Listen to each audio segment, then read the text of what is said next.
And introducing, representing Team Jarrett,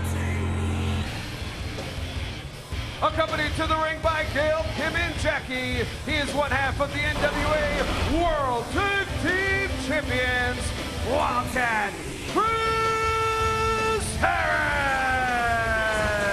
Well, we now know who's going to kick it off for Team Jarrett. It's the Wildcat Chris Harris.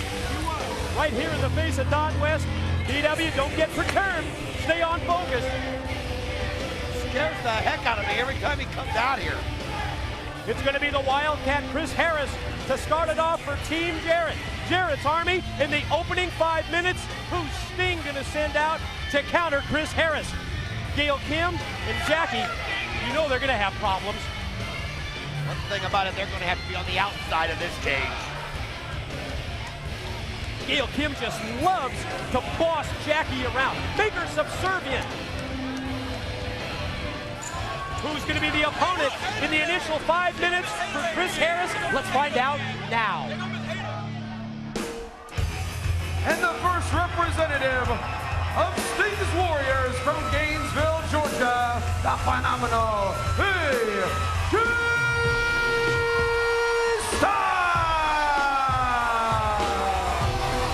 Think about this, Mike. These two guys are going to be inside this cage longer than anybody in this match. They've got to face off with each other for 5 minutes. And then in 2-minute intervals, they'll be sending other wrestlers. The bottom line is, though, that Team Jarrett won the coin toss. So at all times, they're going to have a 2-on-1 advantage. When they get their man sent in, AJ Styles is going to have a tough task because he can't be pinned until the ceiling's down, but he can sure be beaten before that ceiling's lowered. I love the pre-match comments from the phenomenal AJ Styles in regards to Sting and his teammates. You know, he said Sting has that kind of power, that kind of clout, that he could pick anybody. He could choose anyone to join him in the Lethal Lockdown. You know that AJ, Ron the Truth Killings, the War Machine Rhino, the last thing that they want to do is let down Sting. Oh, you're right. I mean, think about that. That'd be like Larry Bird coaching in a basketball game. You know what I mean? You don't want to let him down.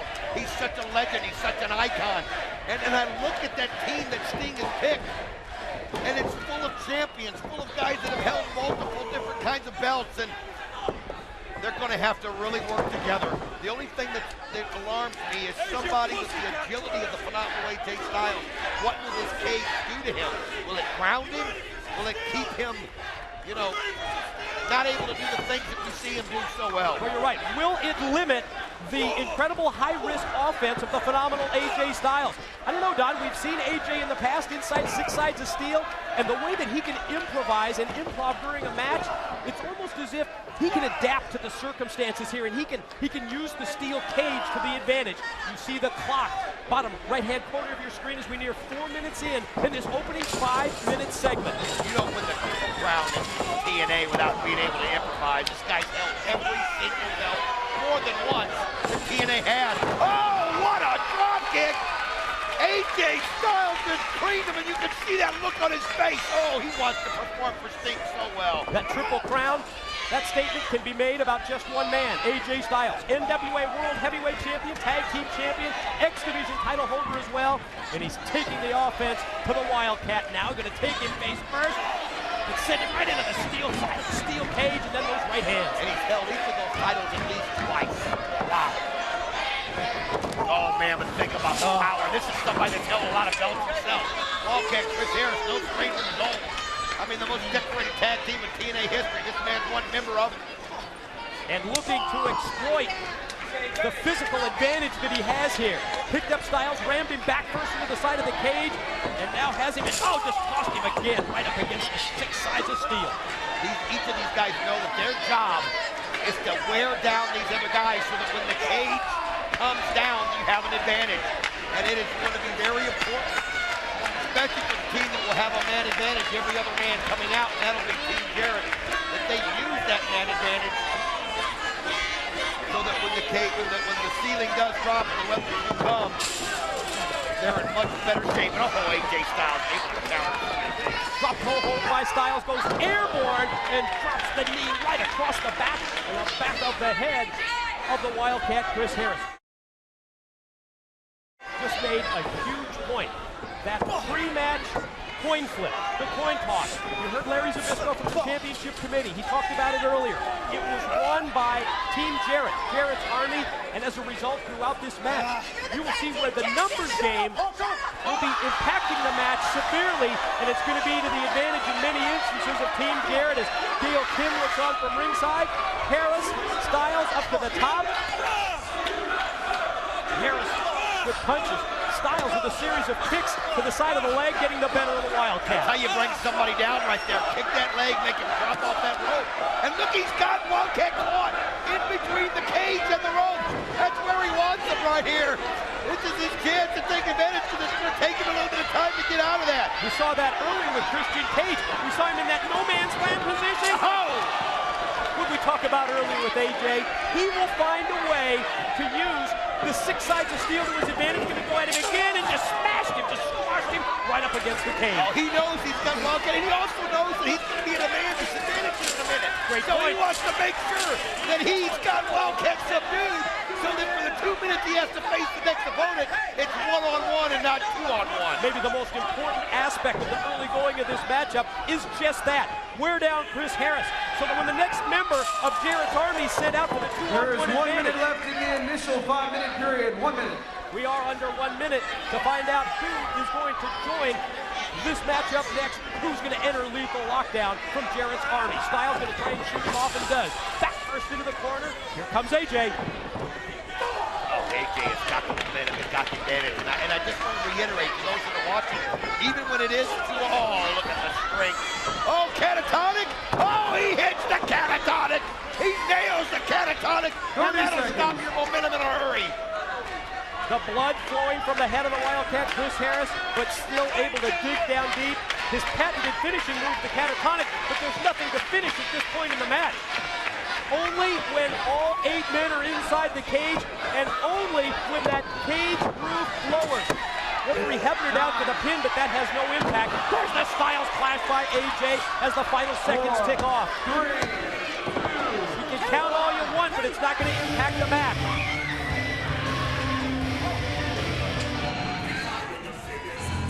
Representing Jarrett's Army, Cowboy Jade Storm. And here comes the other half of America's Most Wanted. Got that beer bottle in hand, Gail Kim, to greet the Tennessee Cowboy, James Storm, as he comes down the ramp. Think of the advantage now that Team Jarrett has. Certainly the numbers game, 2-on-1, but at the same time, you've got a team that's worked together for years. You've got America's Most Wanted, Harrison, Storm against AJ. Great move by AJ. Oh, to drop kick the door. The gate swung wide open. Storm, he didn't get hit, but Gail Kim got knocked down. God. And what a shot she took right there. Man, oh man. It's brutal, and you can see the advantage right here that AMW has on them. Oh, hey, Storm, the fresh man. I mean, the other two had just battled for 5 minutes, and Storm comes right into the ring and takes AJ and flings him right into the side of the cage.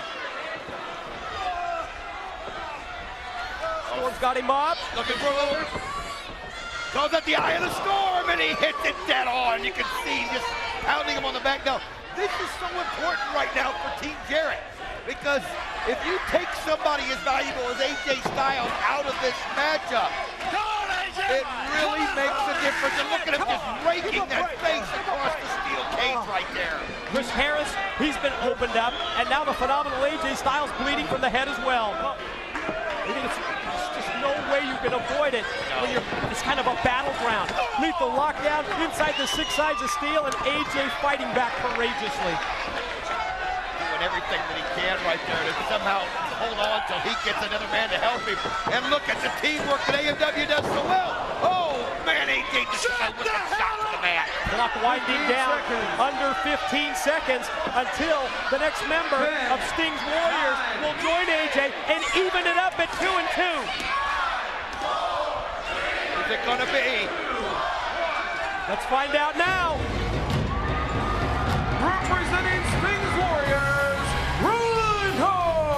Well, you can see Rhino didn't waste 1 second. He knew he had to get in there because his partner AJ is down on that mat and took a beating. And Rhino, the War Machine, just coming in like a house of fire and tearing it up inside the cage.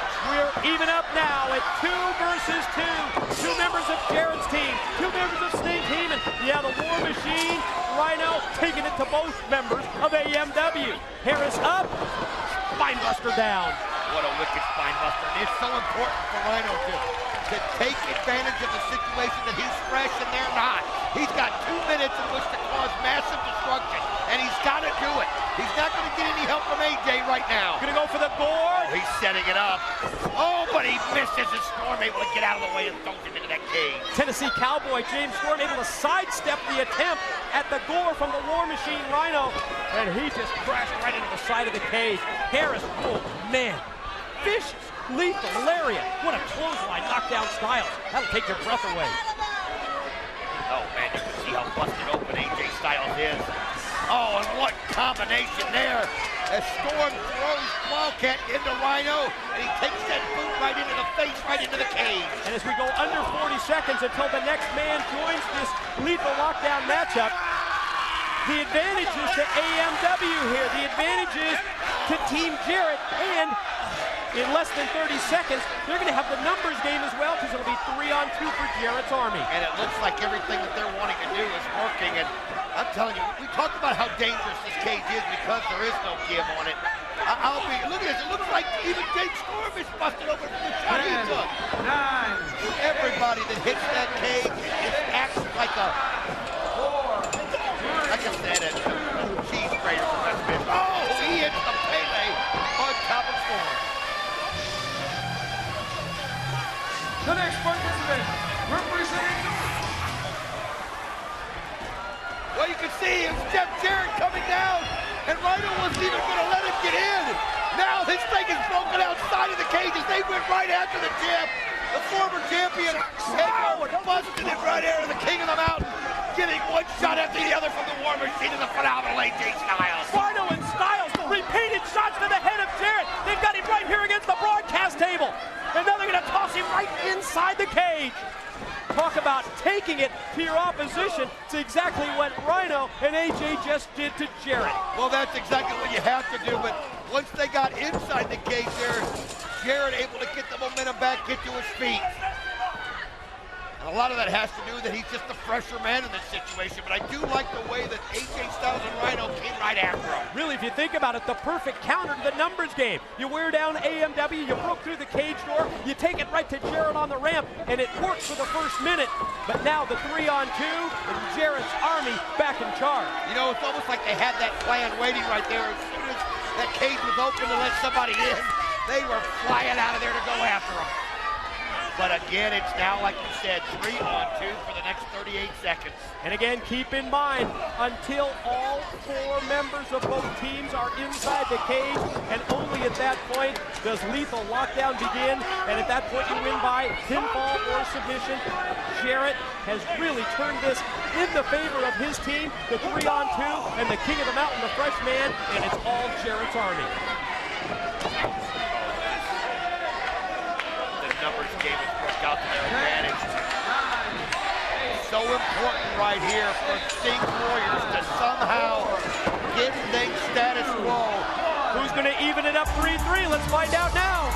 Representing Sting Warriors, Ron the Truth Kelly. Wise choices as partners by Sting. All 3 men, Don, they've been to the top. NWA World Heavyweight Champions, all 3. And this is the freshest of the men, Ron the Truth Killings, unloading with right hand. And he knows he's got to come in there on fire. He knows he's got 2 minutes to do a lot of damage, because then he's going to be outnumbered. And that's exactly what the Truth is doing.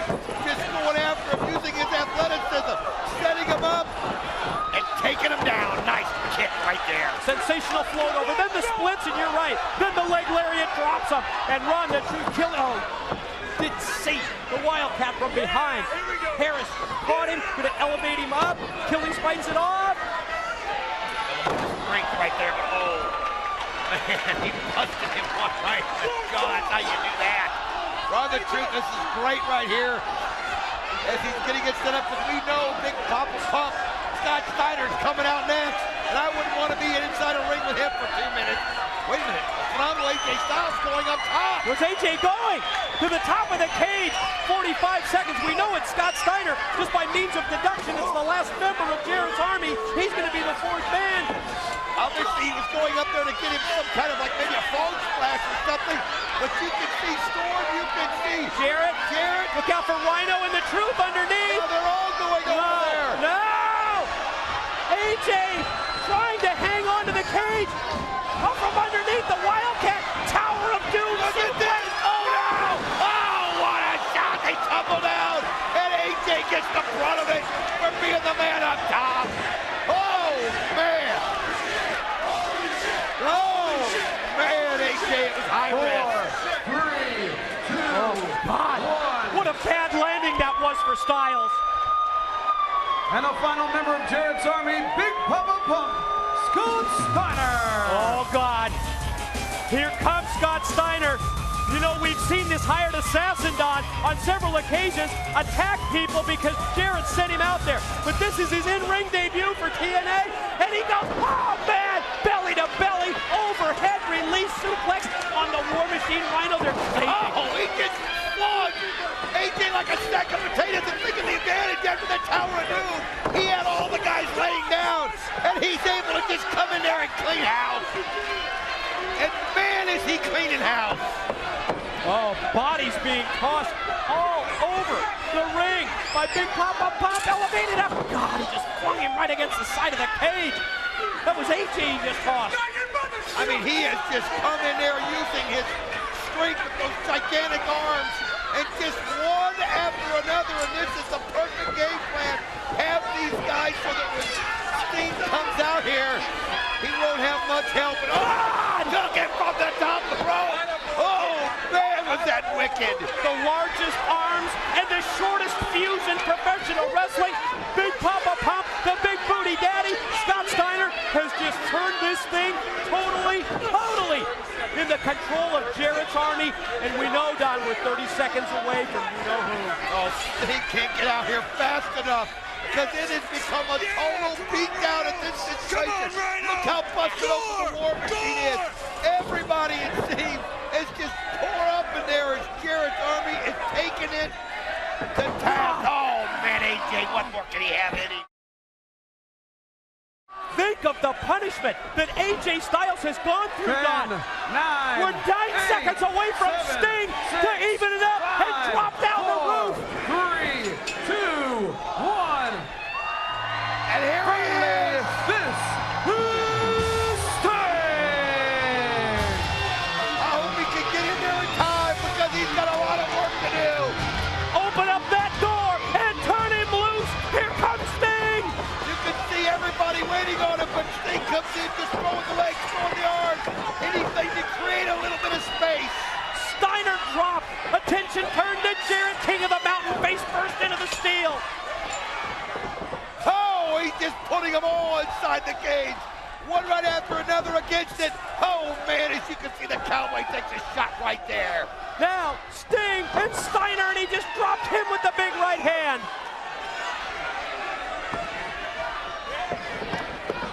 There goes AMW, stacked up in the corner. Sting up, inverted atomic drop for Scott Steiner. Here any second, the ceiling is going to lower. That's the key. Sting stacking them all up in the corner. All 4 members of Jarrett's army stacked in the corner. And here he goes. Look out! Oh, man, the Stinger splashes. Oh, 4 of them. 4-man Stinger splash. Hit him again, Stinger. And they all go tumbling down. Bring it down. Here we go. We're going to bring down the roof. The weapons hanging from the top of this incredible structure. And now it is official. It's lethal lockdown. Ladies and gentlemen, let the lethal lockdown begin.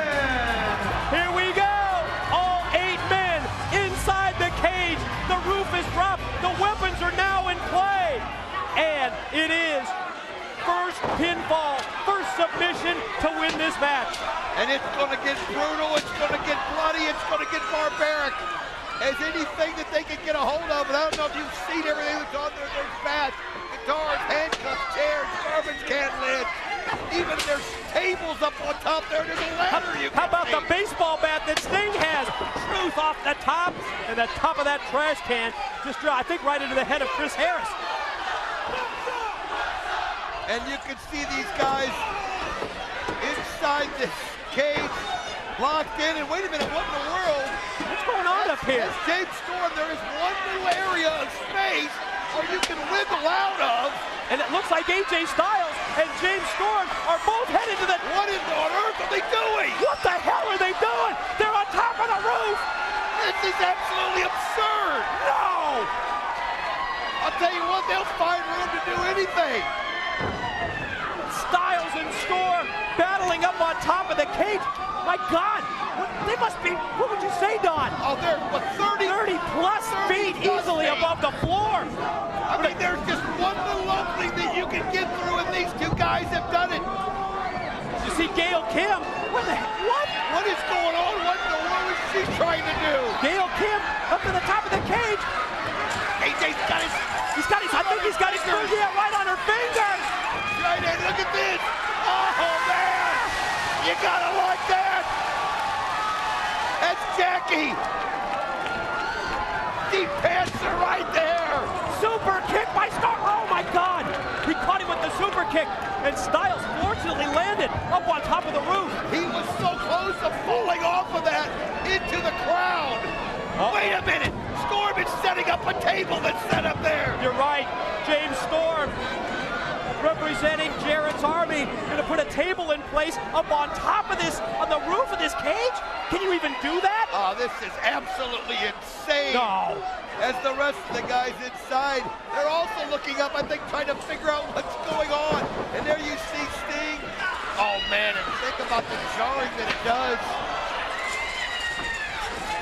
Styles, out of nowhere, did he catch him with the Pele? He caught him right up there on top of the cage with it and landed him on top of the table. He kicked him right in the head. See Jarrett grabbing a guitar right there from the top. Is this just mayhem at this point? It's what this is all about. But look at this, Sting's got a guitar. They both got him. He's looking at it right with it. You think how many times he want to smash his head with a guitar. Face to face, Sting and Jarrett, both with the weapons, both with the guitars in their hand. Uh-oh, Sting's picked up the baseball bat. Oh, he busted, you knew. It's guitar versus bat. Guitar loses every time. Oh, get him. Get him. Wrap that guitar right around his neck. Give him a guitar necktie right now. Oh, low blow right there by Scott Steiner, and it comes in just in time. Boy, if there's ever been a match where you do... Wait a minute. Looking at the top up there. What the hell is AJ thinking? He's got him a ladder. He's trying to set it up. No. What on earth? AJ, you gotta have second thoughts about this. I mean, that would put him about 50 feet above the ground. No. No way. I mean, can the roof even hold that I ladder? don't even know. This is absolutely absurd. AJ, no. This is absurd. No, AJ, get down. What? No way can this happen. He's on the truss. He's on the steel structure. He's on the truss. Crazy. He must be 50 feet above the roof. Crazy. And he smashes him through the table. My God. That was the craziest, most insane thing I've ever seen. It's unfreaking believable. It is unreal. He climbed up the ladder, got to the highest point. God, we gotta take another look at this. Look at this. He climbed up the ladder, he hung from the steel support from the truss, and look at this, he crashed right down through the table. They're both wiped out after that, and now all the action's going inside. This crowd appreciates it, but I don't believe we just saw it. Action, focus now, back inside the ring, truth cover. 2-0, Jarrett for the save at 2. Just in time, he was able to. Mike, have you ever seen anybody that high up from the floor in your history of doing this? Never. Look out, stroke. right into the chair. Jarrett, the king of the mountain, just hit the stroke, but Rhino just scored him. Rhino just scored Jarrett. Oh, Big Papa Pump. Oh, man, he suplexes him back behind him, and this is just, it's become a battle, and they're just beating everybody with everything they can find. Steiner, recliner, submission hold applied on Rhino. If Rhino taps out, Jarrett's Army wins it. Sting! Oh, just in time, Sting's able to hit it. Scorpion death drop on Big Papa Pump, but he doesn't see Harris. He never saw him, and Harris decked him. Oh, he had the handcuffs in his hand. Think about it, it's like brass knuckles. He just caught Sting square in the face and then plants him down. Bodies just laid out everywhere. Chris Harris is the only man standing at this point. Look at this. He's going to lock on the move. Look at this. He's going to try and beat Sting with his own move. He's got it applied. The Scorpion's hook back. Sting's trying to get to the ropes. Anything he can do to break it. You can see the pain on his face. He's fighting for everything he's got. Is he going to tap out? Pinfall or submission to win it. Sting's got to fight through the pain. He can't tap. He grabbed his ankle. What a move. What a counter. He's got him in it. Scorpion. Scorpion. He's got him held up. Can he do it? You can see. He's tapped out. He tapped. He tapped. Ladies and gentlemen, your winners, AJ Styles, Rhino, Run the Truth Killings, and Sting, Sting's Warriors! They did it! He was able to counter and get the win! We'll see you this Thursday on Impact! Don't miss TNA's Sacrifice pay-per-view in May! Sting's Warriors have done it in lockdown!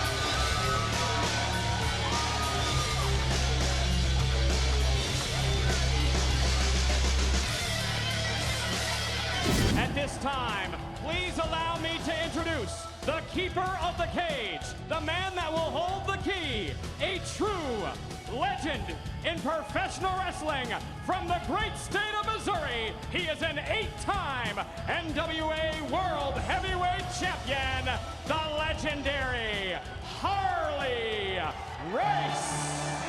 Oh, you talk about the great names in St. Louis wrestling history. Harley Race is right up there with Lou Thez, with Dick the Bruiser, with Pat O'Connor, and so many more of the greats.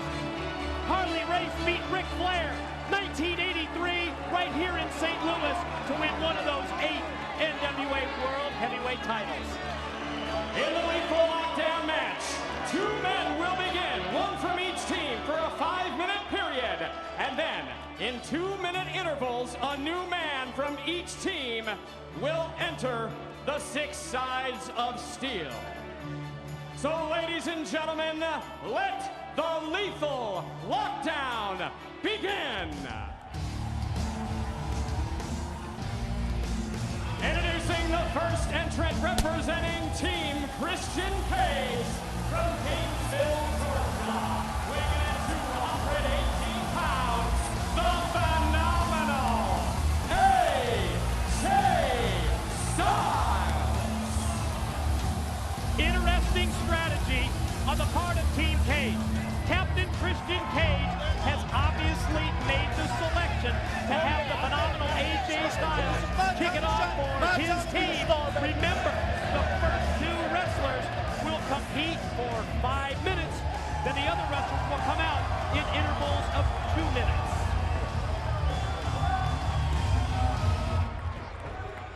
And now, ladies and gentlemen, representing Team Angle, the first entrant, he is professional wrestling's only Olympic gold medalist from Pittsburgh, Pennsylvania. This is Kurt Angle. I like this strategy by both teams.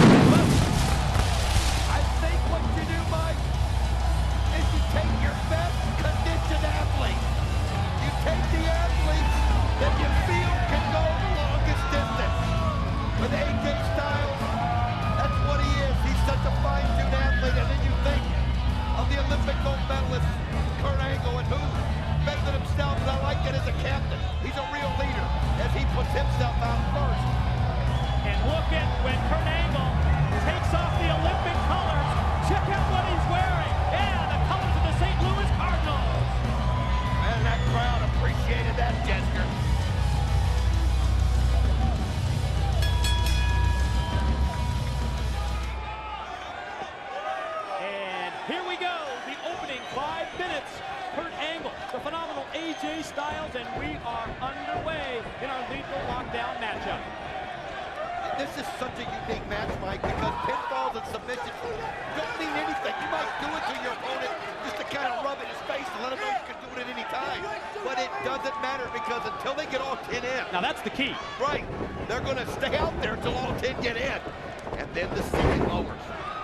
And then, and only then, after the ceiling lowers, after the weapons come into play, then pinfalls, then submission obviously become of the utmost importance, because only after all 10 are in the ring and the cage lowers with those weapons attached, that's when lethal lockdown really gets kicked off. Now you think about how that small that cage scene when you had Brother Ray and Brother Devon and LAX in there. Throw 6 more men and weapons involved, and I mean, you better have eyes in the back of your head. I mean, you've got to, especially when it gets into the numbers advantage, and that's another thing to consider. I mean, Jeff Jarrett, it looked like this past Thursday on Impact, had given that numbers edge to Team Angle, but not the case. Jim Cornette reversing that decision earlier tonight, and as a result, Team Angle will be fighting, Don, at a disadvantage until all 10 men come into play. I mean, it's just so long that you've got to stay in. You know for a simple fact that, I mean, think about it, every 2 minutes for the next 8, so that's 16, 21 minutes at least that Kurt Angle and AJ Styles have to be out in that ring, if my adding is right. Oh, you're right on the money. No question about that, as we see Angle connect with the backbreaker to the phenomenal AJ Styles. And keep this in the back of your mind, the winner of this match, whoever scores the pin, whoever gets the submission victory, whether it's a member of Team Christian Cage or Team Kurt Angle, that particular wrestler gets the NWA World Heavyweight Championship title shot next month at our Sacrifice pay-per-view. What agility by Styles, lands on his feet and just caught a vicious right hand to the side of the head of Angle. Oh, well, Goes look at that. boy. Kurt caught him right in mid-move. He just went to the well one time too often, and now he just nonchalantly, though, right there by Kurt Angle. That's sending a message. He knows that AJ Styles is going to be there a long time, so he just wants to toy with him here. Just inflict a little damage, one shot after another, and you can see he caught him right because AJ just writhing in pain. Body slam, drops Styles right on his back. Angle follow-up, European uppercut rocks the head of AJ Styles. Sets him right back up into the corner. Now going to shoot him off diagonally and does. Back first into the turnbuckles, but then Angle charged right in, and you can see him holding the top of his head as Kurt Angle went right through those ring ropes and hit that corner post. Well, that's just the problem that you have when you go at it full steam like that. If you don't connect with your target, there's only one thing that's going to stop you, and that's the cage. And you can see that it cost Kurt Angle as he just caught it right flat on top of the head, and that gives AJ Styles the advantage he needs. A nice shot right there with the elbow by AJ Styles. You saw that countdown clock on your screen earlier. Ladies and gentlemen, we are under 2 minutes until the third competitor hits the ring, 1:45, until we see who is next. And of course, at that point, we know it's going to be a member of Team Cage. Well, Jim Cornette reversed it because last Thursday when Jeff Jarrett won the match by coming in with Team Angle, but he used the guitar on AJ Styles. So Jim Cornette, and I think that's just that past history that he had with Jeff Jarrett. He felt he had to do something, and now all that's done is plant the seeds of doubt in the rest of the members of Team Angle. Don't see this very often. Kurt Angle on the defensive here. AJ Styles in total control, wrenching and cranking on the head and neck of the Olympic gold medalist, who tries to get back up to his feet. I mean, what kind of strategy do you employ if you're AJ Styles? You've got to do whatever you can that can keep you grounded also and try to take the air out. Wow, nice shot by AJ as he realized that Kurt Angle just didn't have enough into him after he held on to his neck for so long and just levels. I think the key, what's in the back of AJ Styles' mind is surviving at least the 5 minutes, but you have to admit he's thriving here against Kurt Angle, because in the back of Styles' mind he knows that it's going to be the advantage to Team Cage with the third member who comes out in less than a minute. I know it's not often you say it, especially with a gold medalist in the ring, but AJ Styles might be the best athlete out of all 10 of these. I don't know that anybody would dispute that. Under 30 seconds, AJ, you can see he's got the case of the rabbit ears here, communicating with the ringside fans as Angle just took him high overhead and powered him right down to the mat. Great Olympic move, style. Too. When you look at the time left, that's what Kurt Angle needs to do, because he knows for the next 2 minutes it's going to be 2-on-1, and you got to try to take AJ Styles out of it if you can. And I'm not even sure that Angle, I'm sure he's got that clock in his head, but I'm not even sure he realizes just how close he was to being outnumbered. Now we knew it was going to be a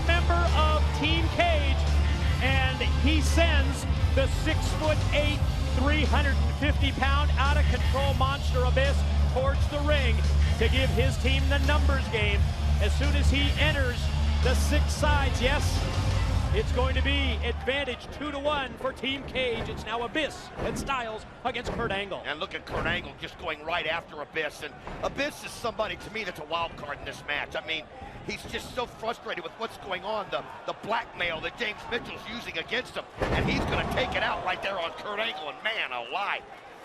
You notice this situation with James Mitchell, who came down with Abyss, and Harley Race, the former NWA World Heavyweight Champion, and the legendary wrestler. Harley's here to make sure that there's no outside interference in this matchup, and he is putting the bad mouth on James Mitchell. Oh, he's giving him the stare down, too. And let's face it, if Mitchell gets into a fight with Harley Race in this building, Mitchell's going to get torn apart limb from limb, and the crowd would riot. Angle, well, numbers game definitely at a disadvantage here. Abyss taking total control of this matchup. Series of shots to the head of Kurt Angle. AJ not even involved yet, just standing by and watching, but seems to be enjoying it. Well, you've got to be careful. You know, I mean, it could backfire. You could go in while Abyss is raining down blows and catch one yourself. Kurt Angle's got to survive here. Kurt Angle has got to survive. What a shot right there by AJ Styles. As both these guys, I think, are just going to go after him one after another. 25 seconds away from getting another member of Team Angle into the ring to at least momentarily, or at least for 2 minutes, to even it up at 2-2. Oh, what a shot right there into the gut by AJ Styles. And Kurt Angle has got 12 seconds to hold on before he gets some help. But I don't know how much help he's going to be to whoever comes down. Oh, man, that's 350 pounds of Abyss charging across the ring and sandwiching Angle in the corner. The War Machine, Rhino. Well, you know he's not going to waste any time. As the War Machine goes flying right into the ring, and look at that. He knows that Kurt Angle's been in there. He knows that Kurt Angle swore out at this point. He's got to give him a chance to recover, because they're going to need Kurt Angle all through this match. And look at the War Machine.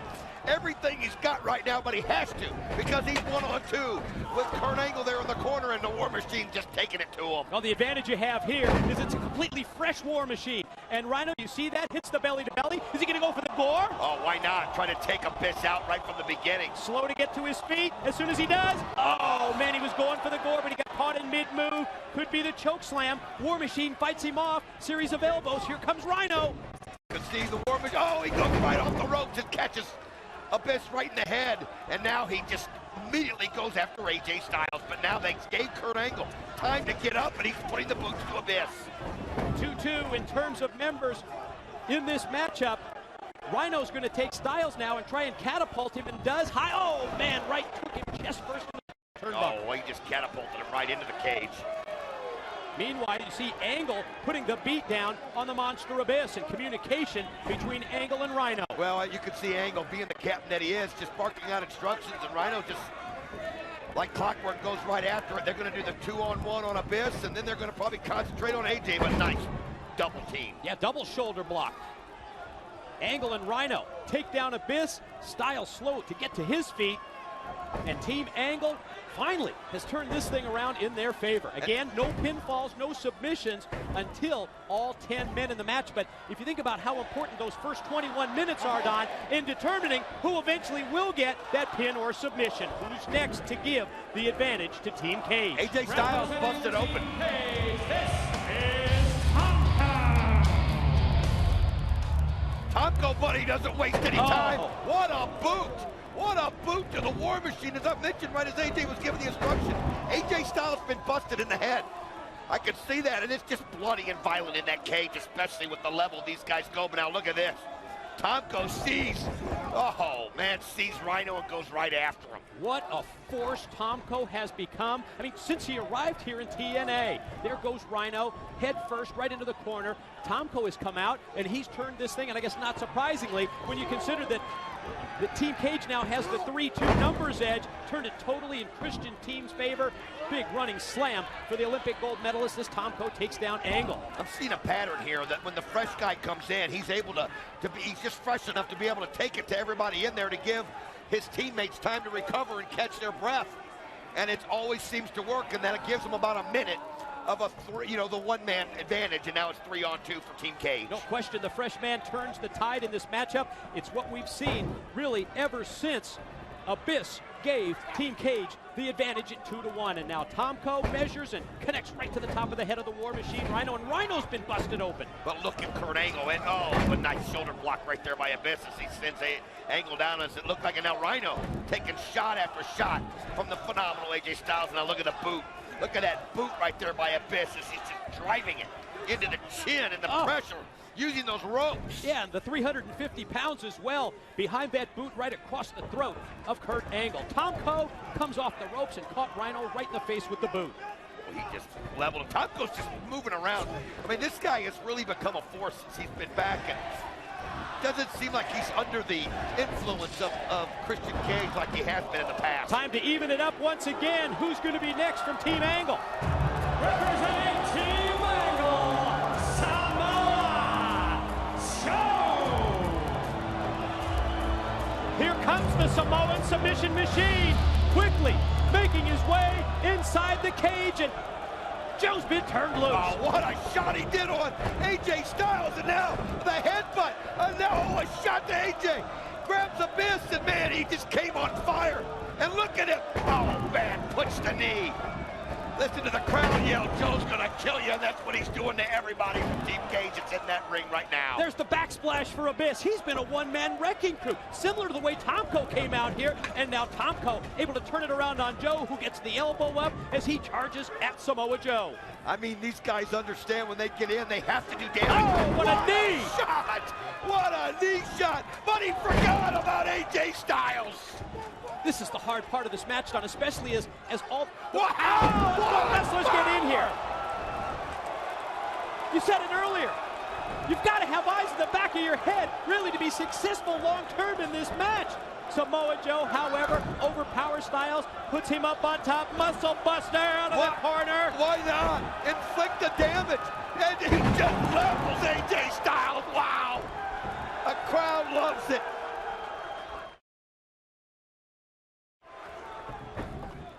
No, Samoa Joe avoid Tomko, and he just walked right in to the angle suplex. Going to take him over. That's 2. Count along with us at home. Here he goes for the third one. I mean, think about the size of Tomko, and think about how long Kurt Angle's been in this match, and he's still got the strength to do this. That's incredible. There's another and a one. fourth overhead. Amazing, and he maintains his grip, maintains the contact. Kurt Angle, unreal. Tomko grabs the ropes to save his life, but no! Angle gives him another one for good measure.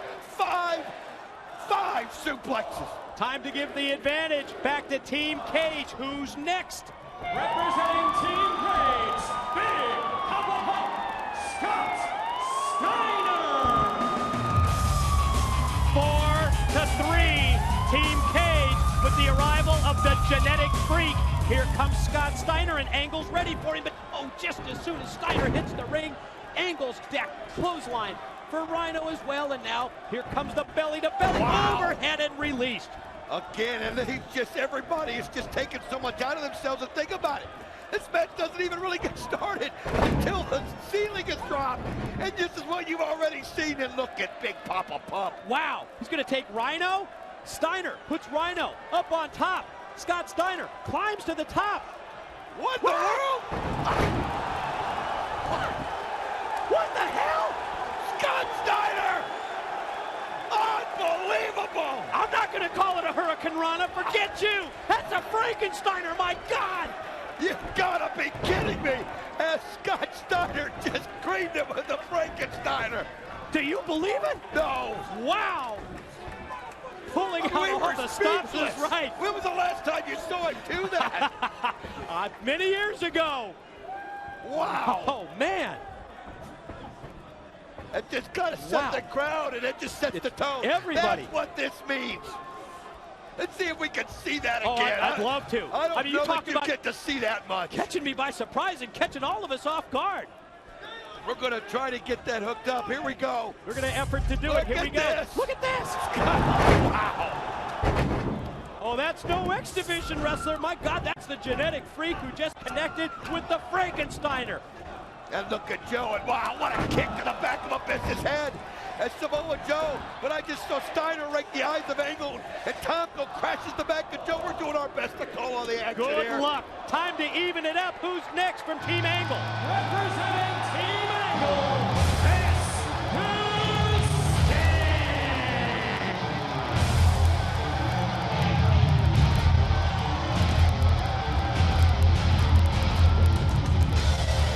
They stand as one here in St. Louis as Sting hits the cage. Clotheslines. Look, it's Sting on fire. Abyss misses. Oh, man, he caught him inverted. He just dropped the monster Abyss right down to the canvas. And he gives the scream, and you hear the crowd come back in unison. And look at Sting, the Stinger splash right there on Scott Steiner. Stinger splash again. Yeah, there's one for the monster Abyss. Corner to corner. Who's next? Double stack. I think he got both Styles and Tomko, didn't he? He sure did. Tomko, I think, threw AJ in front of him to block it. And now look at this. As you see Sting just putting that rope where it's got to hurt the worst on Steiner. Big right hand, rocks Steiner and almost sends him right out the cage door. He's holding on for dear life. Wow, what an entrance by Sting, and what a way to turn the match up in the favor of Team Angle. You can see now up top of the cage, and now everybody's going up. This is just absolutely crazy. The pyramid up on top. Unreal. Wait a minute, look at it. Oh, my God. AJ Styles got creamed. I think AJ got the worst of it. Oh, man. But, man, my God is right. Bodies everywhere. They're standing. They're going crazy in St. Louis. Guys in the truck, please, please, we got to see it again. We got it. Look at this. Did you see Abyss up high? But AJ Styles takes the brunt of it. And Sting standing tall when it's all over with. Oh, we're back live. Countdown shows we're 15 seconds away. And just through deduction, we know who's going to be next for Team Cage. It's got to be Christian Cage. Sting with the Scorpion. Good move to wear down Scott Steiner, but you're not going to win the match. Not yet. The final participant for Team Cage, the NWA World Heavyweight Champion, the Instant Classic, Christian Cage. Well, you knew he would put himself in the best position. I mean, that's just the Christian Cage way. Numbers edge, 5-4 for Team Cage for the next 2 minutes. I mean, think about the difference between Angle and Cage. What does Kurt Angle do as a leader? He goes out there first. He tells his team, I'll be out there the longest. That's the kind of leader I am. That's how dedicated I am to this team. Christian Cage, you gotta wonder if he did it for selfish reasons, keeping himself last. What do you mean, wonder? Of course he did. That's the Christian Cage way. I'm giving the champ a little benefit of the doubt. Stop. It's him first and everybody else second. Oh, look at Sting, though.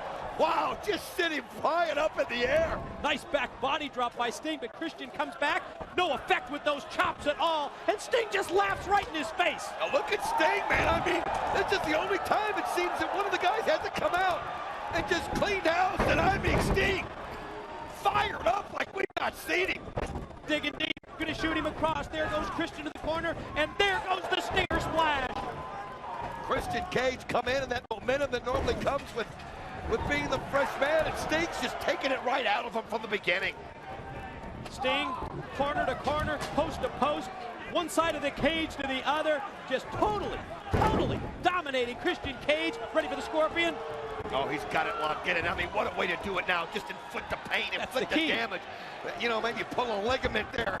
But because when that ceiling gets dropped here in 2 minutes and 13 seconds, it's a whole new ball game, and you want to be fresh. You hear him counting down. We know who's going to be next. The 10th and final entrant to the Lethal Lockdown. The 5th and final entrant for Team Angle. This is the King of the Mountain, Jeff Jarrett. Well, I guess it's time that we see what Jeff Jarrett is all about. All of the questions, all of the doubts. And we're talking about doubts from fans. We're talking about doubts from even the wrestlers in this match. Look at that leg extension by Jarrett. Ladies and gentlemen, all 10 men are in the ring. Let the Lethal Lockdown begin. Here we go. It's time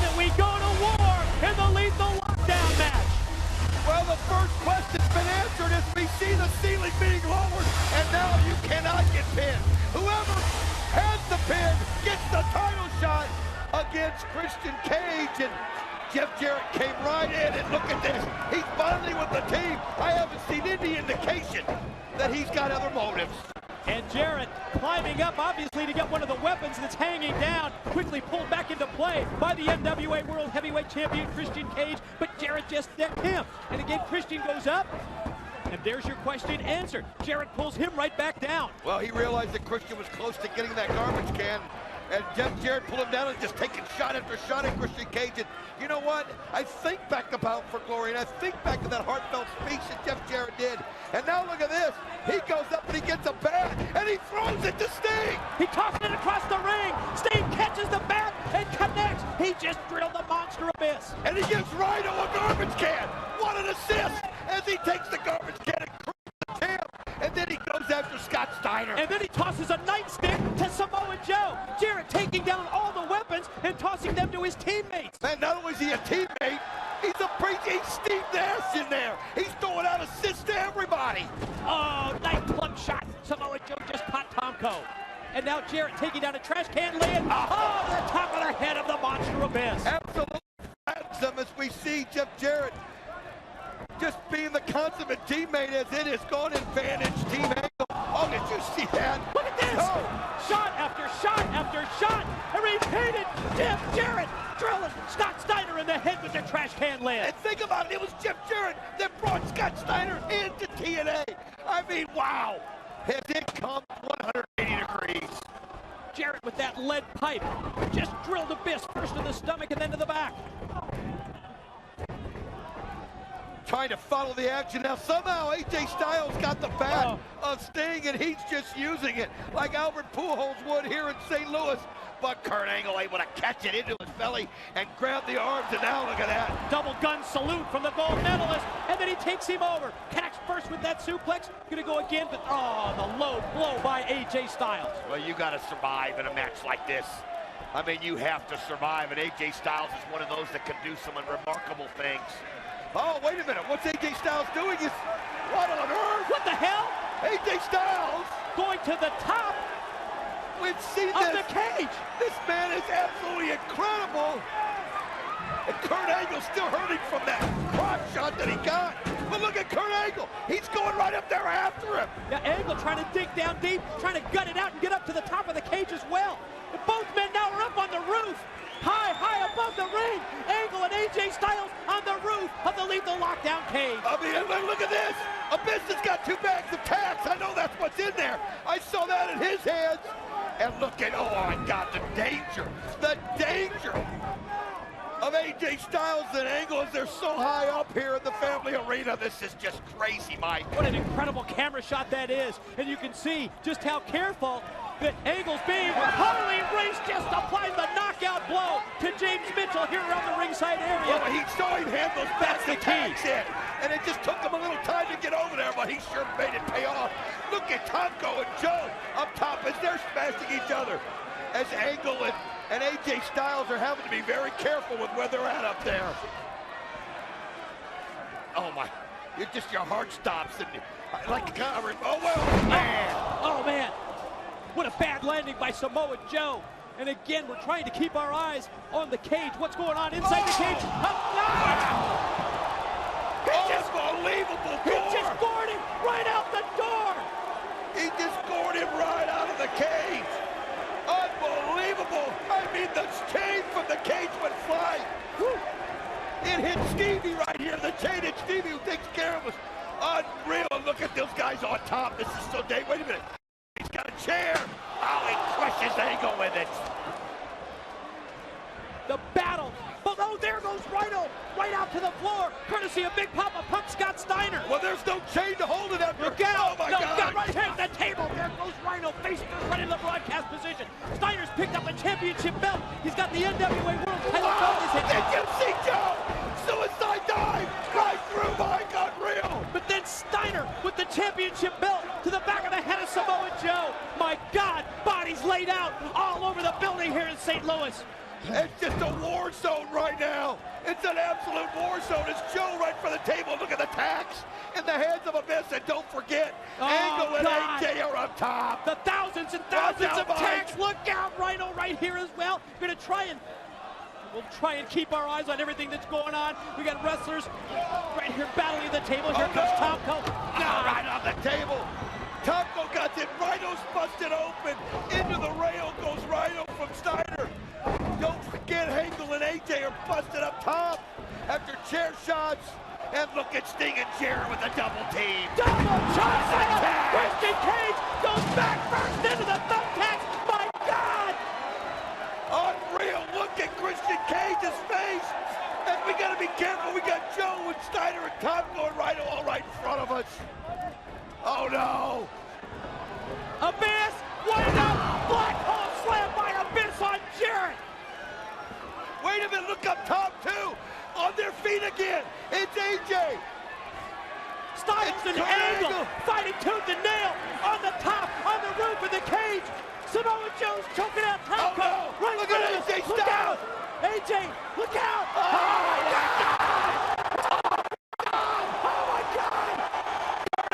Set him on top of everybody. He just knocked him all the way from the top of the cage down to the floor. That was freaking insane. Absolutely freaking Show it again, insane. show it again, show it again. Oh my Good God. Lord, what a landing. We're back live. Angle's up on the roof. It's Abyss, Jarrett, Cage, Sting in the ring. The rest of the competitors are laid out, knocked out on the floor. Keep in mind, there hasn't been a pin yet or a submission. We're trying to funnel. You see Abyss with another bag of tacks in his hands. Oh no! He's got the bag, and he's gonna dump out thousands more. Look at that! He put him in the guitar. What? Oh no! Oh no! He's loading up the guitar with the tacks. He's loading it up. Listen to this crowd, they know what they're seeing. Oh, you're damn right, it's awesome. That might not even describe it. And listen, Kurt Angle was still stuck. Did you see that? Abyss just motioned to Jarrett. He told Jarrett to get to his feet. He said, I loaded the guitar with tacks. Oh man, there's Sting. Oh no. What's he gonna do? No, Jarrett. Don't do it, Jarrett. Don't do it. What's he doing?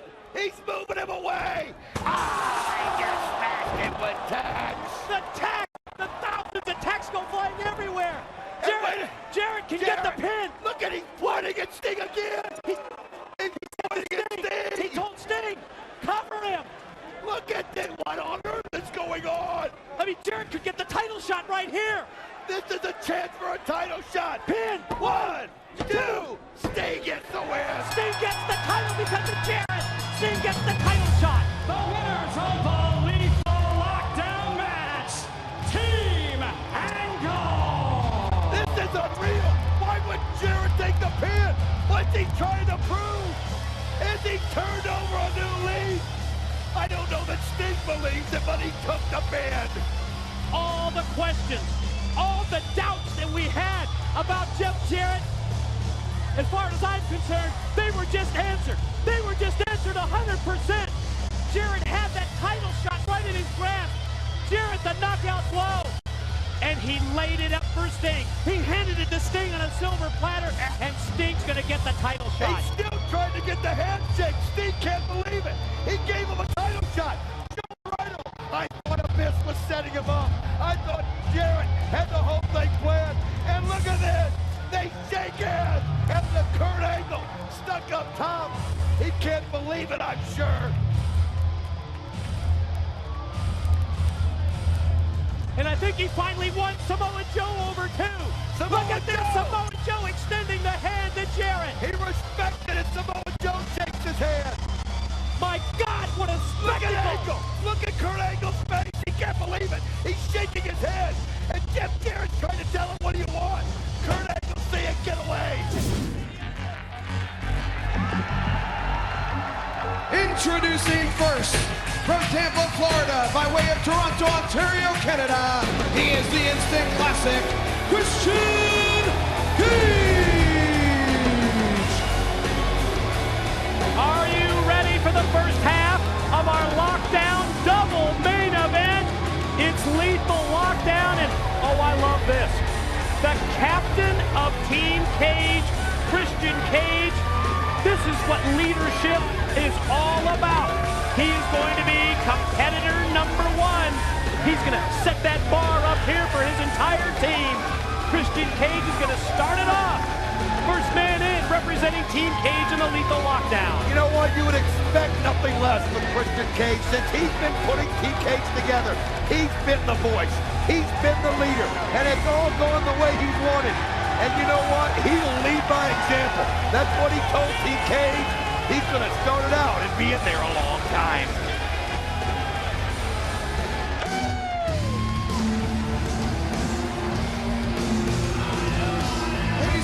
The second entrant from Jacksonville, Florida, one half of the TNA World Tag Team Champions and the captain of his team, Tonko!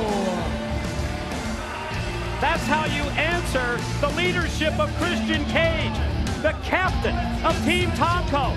Tonko set to come out and meet a man, Don, in Christian Cage that he's been associated with for years. And you know that resentment is stored up, always being the lackey to Christian Cage. So in his mind, what an opportunity. As you can see, he's looking on. He's going to join him as captain. Christian Cage in 10, getting ready for Tonko to enter into that cage. Wait a minute. First 5 minutes. And he won't wait. Who's it? Mike, AJ Styles is in the cage, and he counted. Didn't even see it. Climbed the cage and hit him. Tonko swerved it. Unbelievable. Tonko. Look at the smile on his face. It was an absolute swerve by the captain of Team Tonko. We thought that the first 5 minutes was going to be the two captains going head to head, but instead AJ Styles, I'm just going to presume now that somebody climbed over the top of that cage while the lights were out during the entrance. He had to come through the crowd. Never saw him. He had to come through the crowd as Christian Cage looking on, just staring intently at Tonko. AJ Styles gets the upper hand. They got 5 minutes in the ring.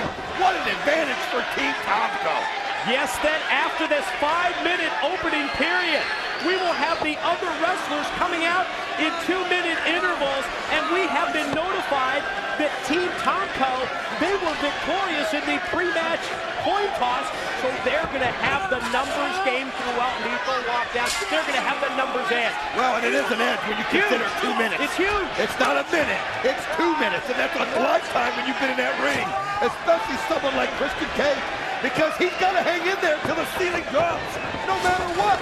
AJ Styles, well, we know about his athletic ability, and he comes in with the drop kick. I'll tell you what, it looks like it didn't hit his flush as normal, as Christian Cage saw it coming at the last minute, got the arms up, but he still caught him in the arms. You notice that there's no referee inside the 6 sides of steel. Why? Because pinfalls, submissions, they don't matter until we get all 10 men locked inside the cage and we drop the top from the ceiling that's just loaded up with those weapons. Yeah, basically the only rules are, once we get everybody in, the ceiling drops. And then it's just, look at Christian though. Unbelievable, just shot after shot. He's just getting himself fired up. He knows he's been tricked. In fact, it's a trick he would have used in the past. He knows that. So he's got to get himself psyched up. You got to be careful not to burn yourself out, Mike.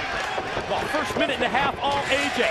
Christian right back on it. As he charges in, Styles gets the elbow up. Oh, and then came springing back off. Christian tried to move out of the way. And then the series of shots. He was going to go for that inverted, that reverse DDT. Cage fights him off. AJ right back on it again, and then he just dropped him right on his head. That time it was the inverted DDT. I'll tell you what, though, he missed it that first time because Christian Cage able to move out of the way. He knows him so well. Then you saw the shots by Cage. Shot after the head, but AJ able to cinch it and bring it down anyway. We recounted the history between Tonko and Christian Cage in anticipation of those two being in for the first 5 minutes, but how about the same story when it comes to the Christian Coalition, Christian Cage and AJ Styles? Again, the history is so incredible between these, and right now you wonder, you see the body language of Christian Cage as this crowd just going crazy, getting louder and louder, and oh, AJ Styles taking control. Styles shoots Christian off, goes airborne, gonna go for a big flying forearm type shot in the corner. Christian moves out of the way, answers with an elbow. Vicious clothesline off the ropes that takes AJ down. Took his head off. I'm telling you what, that was a pure frustration move right there by Christian Cage. And now gets himself to the top rope. He realized he's got to do a kill shot here. He's going to be at a real disadvantage in a minute. I mean, I don't think you realize, folks, here in about a minute, he's going to be 1-on-2 for another 2 minutes. Christian Cage has got to find a way to get AJ Styles out of this for a while. Frog splash caught nothing but canvas. AJ gonna go for the Styles Clash. It was blocked, and now it's Christian's turn to come back with that reverse DDT. As we go, yes, under 1 minute until the next member of Team Tomko comes out. AJ Jawbreaker caught Christian unaware. I'll tell you, Christian Cage, AJ Styles both gonna have to last a long time. And what a move there by Christian Cage. Caught him in midair with the legs and just used the gravity to his advantage. Slammed him down on his back. Powerbombed him there. Sit out powerbomb by Christian. I think it's a good thing here for Christian Cage that he's on the offensive against AJ, because we're just seconds away, in under 30 seconds, from getting the second member of Team Tomko out. Here it comes. This is what he's got to do. He's got to hit this. Here. Oh, no. AJ scouted it with Eddie. Pele! Unbelievable! Pele out of nowhere! And think about this. You've got Cage down with the member of Team Tomko coming out in about 5 seconds. Bad news for Christian Cage. Not only the Pele, but also... Uh-oh, here comes another member. The next entrant, Brother Ray! Oh, bad news is right, Mike.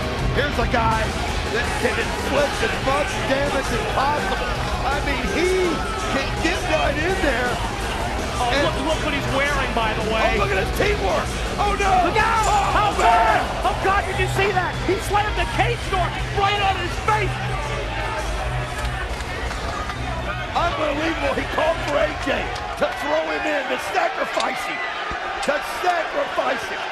And he wears that New York Yankees jersey down to the ring just to incite the crowd here in Boston even more. Oh, why now, wouldn't he? 2 minutes of a double team, high up into the air with a back body drop.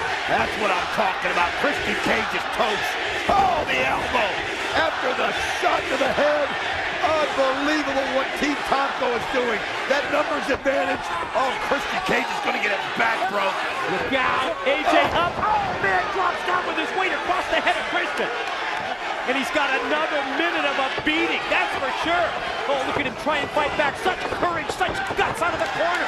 I think he just might have a chance here. He cut Brother Ray, but then AJ nailed him with the right. The bottom line is he's going to need all 2 minutes of when his partner gets in there just to get himself rested up.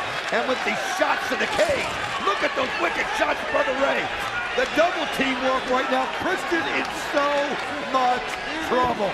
Oh, and it all started, Don, with that huge steel door, the cage door that Brother Ray took with all that force behind it and slammed it right into his head, right into his face. You got to give Christian credit for the guts that he's displaying here, but this just beating is too much. Oh my gosh, there's still 15 seconds to go, and the knife edge top, and right now survival is all Christian can be thinking, if he can be thinking anything at all.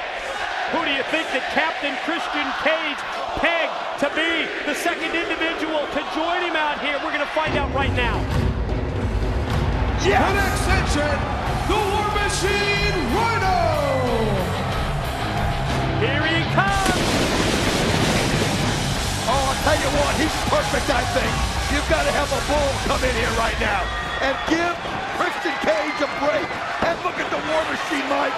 Look at that, belly to belly. Belly to belly. Great suplex on Brother Ray from the corner. Gore, here comes. Here he is. Him up, right in his sight. Oh, what a breakup by AJ Styles. Kicked him right in the head. Right in the head, in the mid-gore. Unbelievable. Oh, just when he was going to gore Brother Ray, too. Oh, you could just see him. He was focused right on, had him in his sights, and Styles came out of nowhere. It's like the wind just went out of the sails of the crowd when they saw that. They were ready for Rhino to just split him in half. But look at Rhino, the War Machine. He's just so powerful. Goes right after both of them. Keep in mind, AJ's been in there over 7 minutes, and Rhino knows it, and he goes right after with the punches. freshest to the fore, the War Machine Rhino, with shots first for Styles, then for Brother Ray, who answers back. Punches, forearms from Brother Ray. Got Rhino positioned over in the corner for that open hand slap to the chest. Christian Cage back to his feet. That's a great sign, Mike. And now applying the pressure. The boot to the neck of AJ. Because Rhino and Christian getting ready to be at a numbers disadvantage. And Christian Cage realizes he's got to take one of these guys out. Christian now turns his attention to Brother Ray. I think that's a smart move with AJ down. Try and get your team back in control. Pops on the back of Brother Ray. Applies the sleeper. Countdown clock nearing 10 seconds till the next competitor comes in. And it's going to be an advantage for Team Tomko. You could... Nice shot by Rhino. Who's it going to be? The next competitor, Cowboy Storm. Initially, Team Tomko thought that they were really going to turn things around with the addition, yes, of the Tennessee Cowboy James Storm. But that wasn't the case because Team Cage was prepared with that acquisition of Big Matt Morgan, and now Storm is the fresh man in, and the Tennessee Cowboys got Captain Cage up on his back. Look at this, he's going for the eye of the storm right off the bat, and he sends him, oh, that whirly bird, and just lands him right on his back. And after what Christian Cage has been through, it's just unbelievable right now, the advantage going on for Team Tomko as AJ Styles now gets to his feet. Rhino, oh, he knows it's going to be him. He's going to have to hold on for a minute so that they can get a third man in. Plain and simple, 3-on-2 numbers edge here as we see Rhino elevate AJ, tried to throw him into the cage, but AJ held on to the cage, and now Styles climbs up, and the War Machine's right there with him. What an unbelievable move by AJ Styles. War Machine, though, doesn't hesitate. Goes right up there after him. He knows what an athlete he is. He now knows he's got him at a disadvantage. But look at the shots by AJ. But AJ comes back down to get a better base. A series of right hands by AJ Styles connecting to the War Machine. Rhino's just been on the receiving end of many shots. Rhino hanging onto the cage, looks dazed. AJ makes his way up to the top, near the top, and then uses the boot to kick the War Machine down. But look how quickly Captain Christian got up there. Unbelievable! That's what a captain does! Just when you think he's done! This is unbelievable!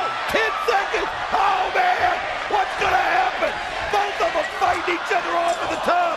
Oh, no! Christian's on the other side! What's he going to do? Christian just got set. Big Sexy Kevin Nash. Christian fell as Brother Ray knocked him out of the cage. Big Sexy coming in now.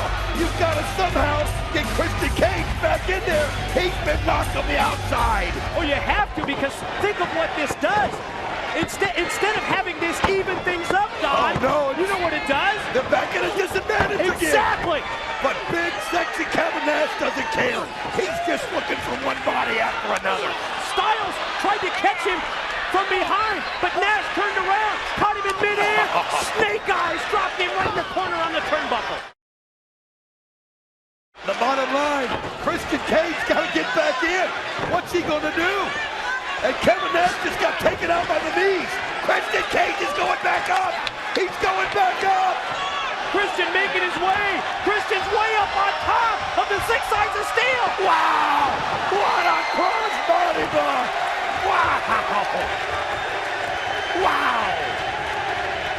Unfreaking believable! Let's see that again. Here comes the instant classic off the top, and he took down both Brother Ray and James Storm. Cross body block off the top of the cage. Unfreaking believable! What a way, he's out of the match, back in, and all of a sudden, things are looking better as Rhino gets to his feet. War Machine, first man up to that vertical base, as Don said. Meanwhile, Brother Ray beating on the knees of Kevin Nash down here, and that's a pretty sound strategy, isn't it? Well, the thing about Kevin Nash is he is in this enclosed area, so he's going to try to even shorten the distance even more. And that's why they got to take those legs out. They know that's the weak spot of Big Sexy, but Kevin Nash, so big, so strong, he can use that cage to his advantage.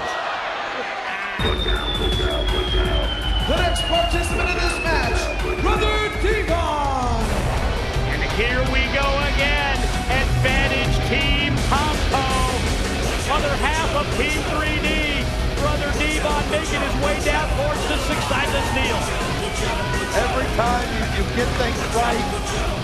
Team Tomko, by winning the toss, gets the numbers advantage. But Christian Cage tried to meet him at the beginning, but look at those shots by brother Devon. Oh, man. Then Devon charges right over with a big shot to the War Machine. Double team, 3D on Christian. Oh, wow. no. Just a Did you shot. see that? There's just no give, Mike. None whatsoever. They take him, they elevate him up into the air, and the instant classic just crumbled. Rhino shot off now, and Team 3D with that double shoulder block dropped him. I'll tell you what, I was watching Team 3D. They just walk and sink. Shorten that distance. Rhino didn't even have a chance to duck out of it. That's how good they are, and that's how long they've worked together. Big Nash getting to his feet, looking for somebody to stomp on, and he goes right to brother Devon and cracks him in the back of the head. Big shots by Nash from behind on brother Devon. Oh, and here comes brother Ray to clip him from behind. Oh, man, brother Ray, every chance now. And then Storm goes after the leg again. Taking him out. Every time Nash gets to a vertical base, they go for the knees. Well, they just have that bullseye on those knees of Kevin Nash after so many surgeries that he's gone through, dating back to his days playing basketball and then into professional wrestling. That's his one weak point, and boy, they're really exploiting it. And look at Christian, who's still wedged over here, Don, between the ropes and the side of the cage, and they just use that to their advantage. And brother Ray's taking his face, and he's just raking it right across the steel. Unbelievable, just Christian Cage. How long he's been in there and the beating he's taken. Next in Lethal Lockdown, Matt Morgan. All right, man. Here we go. This is going to be good. Here comes the big 7-footer. We've seen him as part of TNA management. This is your opportunity, Matt Morgan, to shine. Well, here he is. He knows he's young, he's in shape, and he's going to have to do everything he can to give these guys some rest. Christian Cage has got to somehow get some air in his lungs. AJ Styles has been in there a long time. I focused on him, focused on brother Ray, and that's what he did. What does he say? Genetically jacked and physically stacked? That's the big 7-footer, Matt Morgan, who came in as that final member of Team Cage. As a result, fired by Jim Cornette from TNA management, but he doesn't care because this is his opportunity. This is his showcase in the spotlight right here in Lethal Lockdown. Well, the rest of the entrance, no mystery. We know Tomko's coming next. We know it'll be followed by Sting. Everybody right now, and then the ceiling will drop. And then the weapons will come into play. And then it becomes the most brutal, violent, unpredictable match in TNA. But if you think back on, it's this aspect of the match as we get into that phase of Lethal Lockdown when pins and submissions are allowed that many times determines the winning team. It's that beatdown factor that goes on here during the numbers game that may be the difference in this match. Great move by Matt Morgan that time, taking down both members of 3D. He's got AJ. He's got him up right here, and he's going to have... Oh, look at AJ! It's like an Olympic gymnast. Unbelievable sometimes. Oh, but the force and the strength of Matt Morgan was too much. I don't know how he escaped that choke slam from Morgan, but then Matt turned it around on him. I'll tell you, though, it's good to have Matt Morgan fresh at this part of the match. That's going to be good. But think about it, Tomko's next. The next participant is Tomko. What a swerve artist this guy was. The captain, yes, of Team Tomko. One half of the TNA World Tag Team Champs with AJ Styles. And he's coming to the ring. He's trying to get into the weapons aspect of this match. Even before the cage top lowered, brought that steel chair down, but referee Earl Hebner pulled it out of his hands. Great move, though, because what it did was Matt Morgan kept yelling at the ref to remove the chair, and it allowed brother Ray to come in and get a cheap shot on Matt Morgan and hit him at the back of the knees. Again, great strategy by Team Tomko. They always have a method to their madness. And you see that Tomko and Christian are going at it like cats and dogs. Look at the two of them. They are. They're just going after each other, just trying to beat each other to death. And you can see it. In 1 minute, we'll have Sting. And in 1 minute, we'll have the ceiling lowered. And then Lethal Lockdown officially begins, if you can believe that after everything we've seen. This is the final 2 minutes where they will have that advantage, where Team Tomko will. Then we'll finally even the score and drop that top. Oh, look at the face of Brother Devon of Team 3D. He's been split wide open. Oh my God. Look at the blood flowing right out of his head. He caught that. That's what the cage can do. You hit it just right, it will break you open. It will bloody you up. And that's what happened to Brother Devon. And that's how vicious Lethal Lockdown is. And you can see the shot by Tomko on Rhino. Brother Devon, I don't even know if he knows it's bleeding. He just wants to get a piece of somebody. The blood right there, as you can see, completely. A crimson mask covering the face of Brother Devon. The crowd here at Lockdown, everybody in the building has come to their feet in anticipation of the final member of Team Cage. The final participant, ladies and gentlemen, this is Sting! Here comes the icon to even the score, to make it 5-on-5, and then we get to the weapons part of the Lethal Lockdown matchup. Look at Sting go right in, right on the offensive. Look at Sting explode here. I'll tell you what, great move by Sting as he's just trying to even this thing up. Shot to AJ, shot to Brother Ray, and I mean the authority with these shots. Shot to Tomko. Look at the boost to AJ. Sting. Oh, but AJ grabbing the hair, raking the eyes, and look at Sting. No, he doesn't hesitate, just takes him. Oh, and the kick right to the groin. Right through the goalpost, then Storm with the clothesline on Styles. But then Sting comes back, and Sting's answers on the Tennessee Cowboy, James Storm. Ladies and gentlemen, it is now time to let the Lethal Lockdown begin! Here it comes! The cage top being lowered into place. And Don, you can see every conceivable weapon hanging from the top of the cage. I see steel chairs, trash cans, kendo sticks. Everything but the kitchen sink up there. And there is. It's unbelievable. I'm telling you what. There you see the ceiling. You see chairs, ladders, tables on top of the ceiling. I mean, anything and everything's in play. And as soon as it stops, everybody tries to grab whatever weapon's closest to them. Because you don't want to get caught without one at this point, Mike. And here we go, because all hell is about to break loose. How about that? Nash using the chair to block the shots from the back there by AJ, and then he slams him on the head with it. Oh, man, this is going to be hard to call, folks. We'll do the best we can. Just listen to the sounds. Wait a minute, is that Storm? The Tennessee Cowboy is trying to make his way out of the cage and go up on top. Well, he knows it's a place where he can have the vantage point. He is up there. Have the vantage point, but look at Christian Cage. Are you kidding me? Christian Cage doesn't hesitate for a minute. He goes right up there after him. That's what a captain's all about. That's the leadership. The Instant Classic has made his way up to the top of the cage as well, where Storm's at, but Storm had that trash can lid. Oh, what a shot by Sting on Tomko. Right now, Team Cage standing tall, but Storm's got the crowd. Oh, he's got the trash can lid and just crushes them. And let me tell you, the fall from there is even farther. Oh my God, it's just that visual of the two of them on top. Oh, that was the advantage that Storm had. Almost as if he waited and he got the Instant Classic Christian Cage and brought him right into his web. Is he going to try and suplex him up there? Oh no, this is a waste. This is dangerous. This is just, you sit there and you just hold your breath.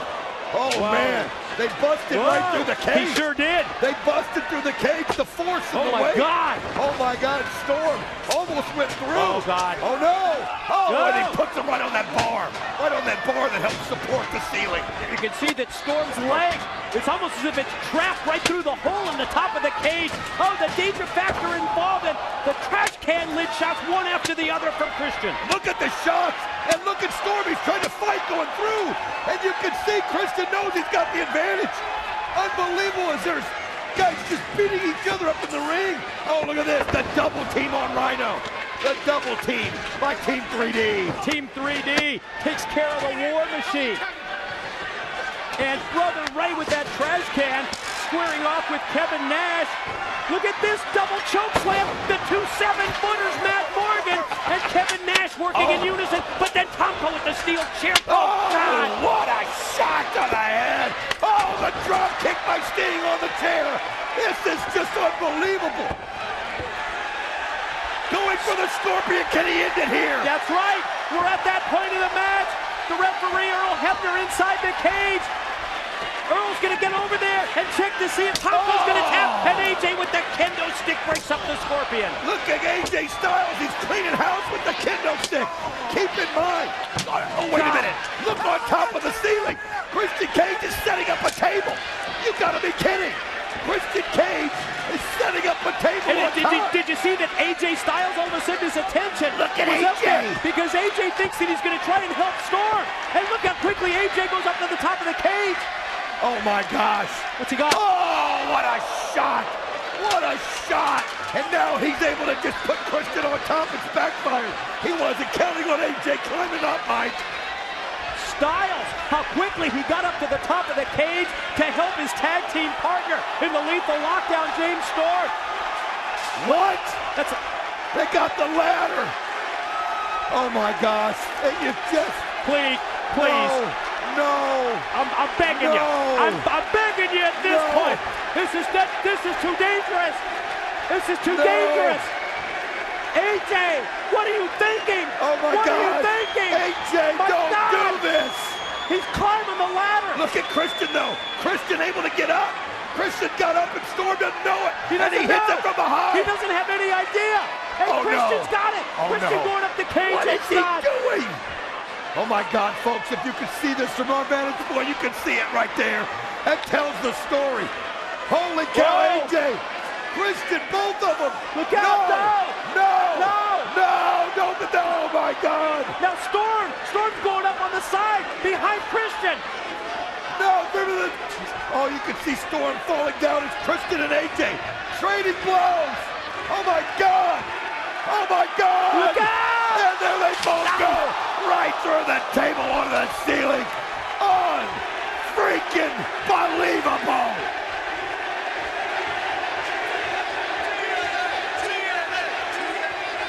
Bodies laid out all over the six-sided ring, but this is what went down on top of the cage. Oh, man. Cage is out. Styles is out. And now Storm trying to make his way back in, I think, as everybody's laid out inside. And you're damn right that was awesome. And it was as dangerous as hell, too. And Storm now makes his way back in. Think about it. He's on his feet. He's getting a sip of brew. Oh, no, not that bottle. Yes. Oh, God, he just broke the beer bottle. He broke the beer bottle over the head of Matt Morgan. Jacqueline handed it in. There's the door. Ladies and gentlemen, your winners, Team Christian Cage. What a freaking gore.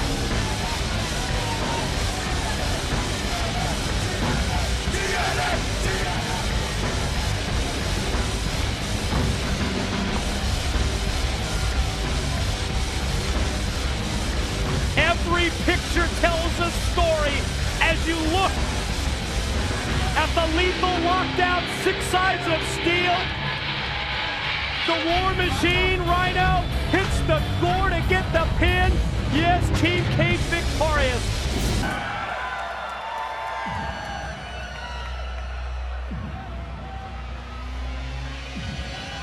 Ladies and gentlemen, this is the Lethal Lockdown match.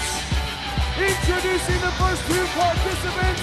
First, he is the captain of Team Angle and represents the Main Event Mafia. He is from Pittsburgh, Pennsylvania, and is professional wrestling, only Olympic gold medalist.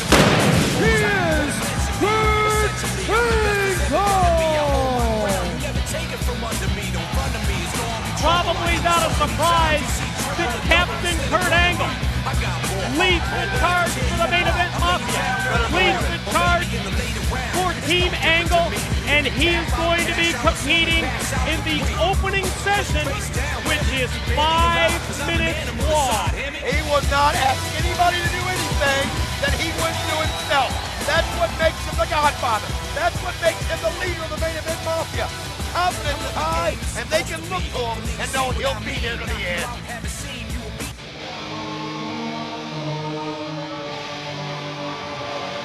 the second participant, representing Team Jarrett from the City of Angels, Daniels.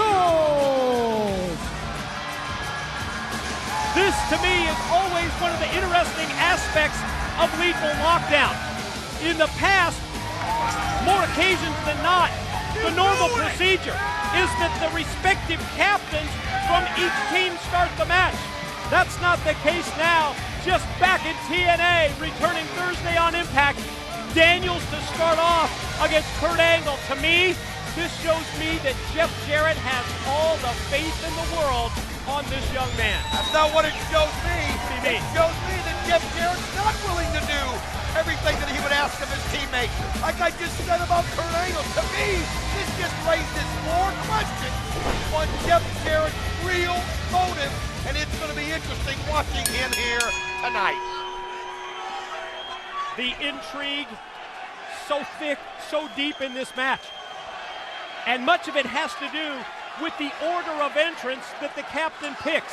Daniels and Angle to start it off. The opening session is 5 minutes. As we saw Thursday on Impact, the very controversial decision by Jeff Jarrett that gave the main event Mafia, that gave Team Angle the numbers advantage in this match, which will give them, in 5 minutes, 2-on-1, then 3-on-2, and then eventually 4-on-3. Jarrett decided, and we saw how close that pin was in the match between Daniels and Angle on Impact, that the right thing to do was to give Team Angle the edge. But it isn't until we have all 8 of the competitors locked inside the cage, and until that top drops with the weapons, do pinfalls or submissions even matter? I'll tell you what, you're right. You've got to survive. And these two are going to have to survive 5 minutes longer than anybody else. Let me tell you something. In this business, 5 minutes can be a lifetime. And the beating that you got to take, I mean, you got to figure out a way to pace yourself, but yet you want to try to take your opponent out. You want to make sure that your opponent is injured to the point where he won't be effective when that ceiling falls down on top of this cage. And we'll be showing you also when that ceiling falls down, this cage has been fixed. It's been changed. There's been special reinforcement, Mike, put around that, and we'll show it to you later when the cage drops, so that people won't be able to climb out from up the cage and get on top. They've changed all that, and it's just going to be something special here tonight.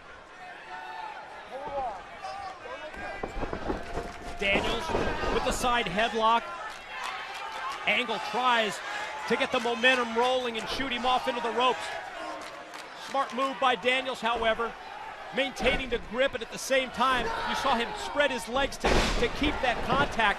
Angle elevates him up into the air and powers him down with the suplex, but Daniels is still holding on for life with that side headlock. I'll tell you what, Kurt showed us what he was made of last Thursday night when the crowd was so behind Daniels when he made that triumphant return, and he came in and everybody thought that Daniels had gotten the win.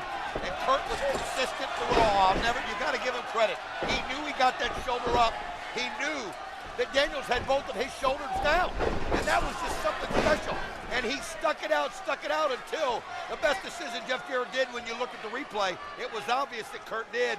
And, you know, that's what makes Kurt so special in something like this. There is nothing he hasn't seen, nothing he hasn't been through, nothing he hasn't done. And I'm telling you, he's the greatest in the world still today. And who else would you want as your team captain? You can question Jeff Jarrett, the captain of Team Jarrett, deciding to put Daniels in this opening slot against Angle, but I think what it does is it also sends a message to AJ Styles, the best friend of Daniels.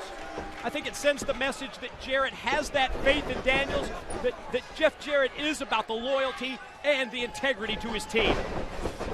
I'm going to tell you one thing, here in just about a minute and a half, Christopher Daniels is going to have to face an onslaught. Now, you think about this. Daniels tonight is going to be a person that is going to have to face a man advantage on 3 different occasions. That is why it is so important to have that man advantage. You might get momentum now, and you mentioned you can't pin anybody or submit anybody now, so you might get momentum, but here in a few seconds, the main event Mafia will have that advantage. And then a couple minutes after that, it'll even up, and then that main advantage again will come back to the main event Mafia, and they will always have it. And if these guys are sharp, they'll use it wisely. And that's another reason why you got to blame Jeff Jarrett. What do you mean? For put Daniels in that position.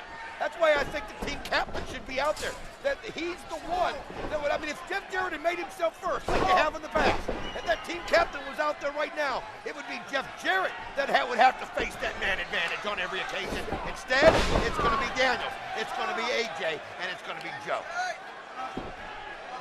Power of the move, the suplex takeover by Angle has Daniels down, and Daniels reaching out, and this is the wear down part of the match.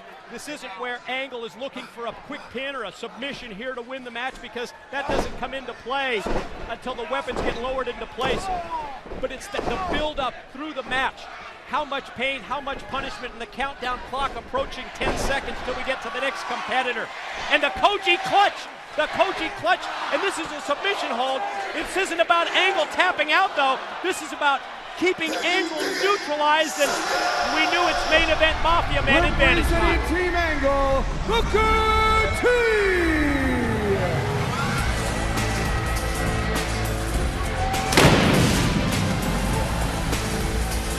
You can see right now in the ring what Daniels is trying to do. He's trying to mobilize Kurt so that Kurt can't help it, but I'll tell you what, while he's holding on to Kurt Angle, he's not realizing that Booker T just hit the ring. And that's something where Daniels should have been up waiting for him, and he didn't do it. That's a costly mistake, as Booker T just checked his jaw and then hitting him with those knife edge shots. Well, I'm going to disagree with you. I don't think it's a mistake because he used that Koji clutch submission on Angle. He's not in the outnumbered position yet. This is still man on man against Booker T. So I'm gonna say it was sound strategy by Daniels to keep Angle down to the point, the minute that Booker T got inside the cage so that he can fight Booker man for man. And now all of a sudden you see the countdown clock is near a minute and Daniels uncorks the drop kick. That's the great thing about this man advantage. It allows Kurt Angle to catch his breath. It allows Kurt Angle to go next to that cage and get himself caught back up, because the win can't happen now. Kurt's smart enough to know that. And look at that. Just the proper timing. Booker sends him right in. Kurt's got enough to give him that elbow, and now Kurt catching his breath, getting his strength back, as Daniels is going to take the onslaught of a fresh Booker T. Booker T's not even winded. You saw the effects of that European uppercut from Angle as the head of Daniels snapped back as he made contact with the canvas, the follow-up offense by Booker, and now this is what the man advantage is all about. When Jeff Jarrett turned things over, when Jeff Jarrett reversed the decision Thursday on Impact, this is the result. Final 10 seconds, though, of that 2-on-1. Team Jarrett is about to even things up at this point, and we're about to get into a situation where it's 2-on-2.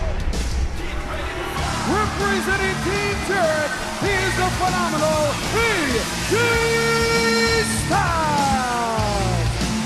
And here comes AJ, like beeline straight down and into the cage, and now Styles can help out his best friend Daniel. I tell you, you better be careful. You don't want to wear it out too fast.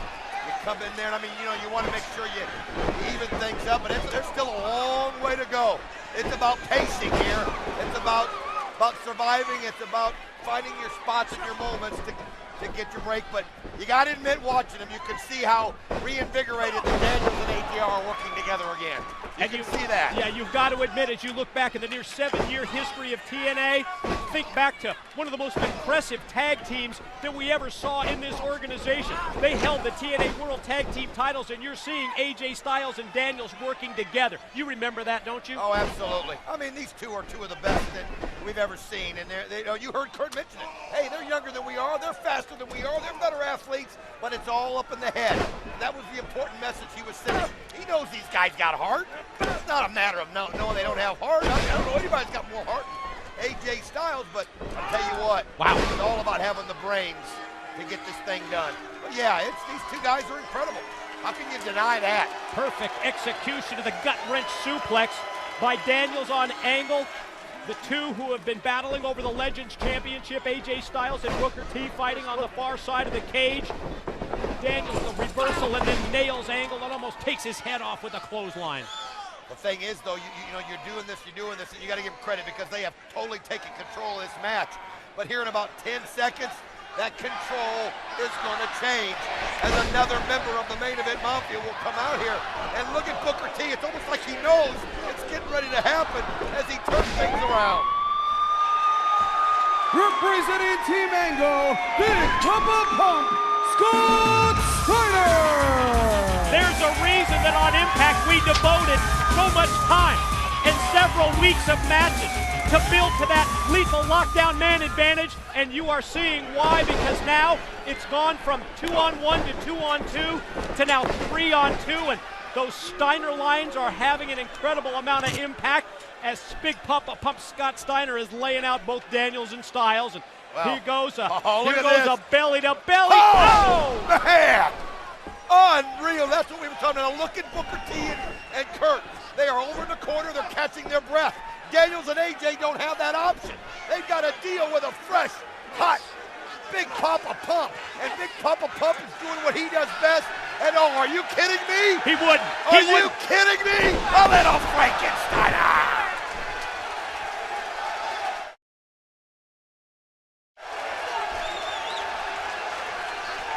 And Scott Steiner does not want the applause and the plaudits of the crowd, but that was one amazing move from Big Papa Pump, even I have to admit. Oh, I thought he was saying, you better believe I'm number one. I'm number one in your hearts. Probably what I read it. Yeah, you're probably right. Gonna ring out the arm after the Steiner line and drop the elbow. And now look at Kurt, Booker, all three of them standing. Kurt and Booker were able to catch their breath. Able to get that breath back. And look at this. Steiner is telling First Angle.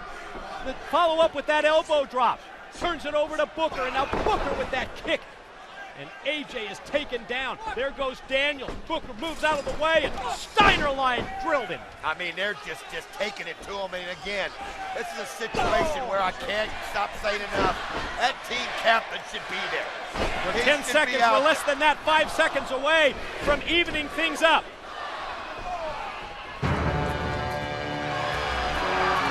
Representing Team Jarrett, the Samoan submission machine, Samoa Joe! The nation of violence. It's a nation of one. But tonight, Samoa Joe. Where is he? Where is Joe? Goodness gracious, his team. Talk about it all on the same way. Whoa, you see the split screen. Who's he talking to? What's going on? He's getting what, last-minute advice? It's got to be.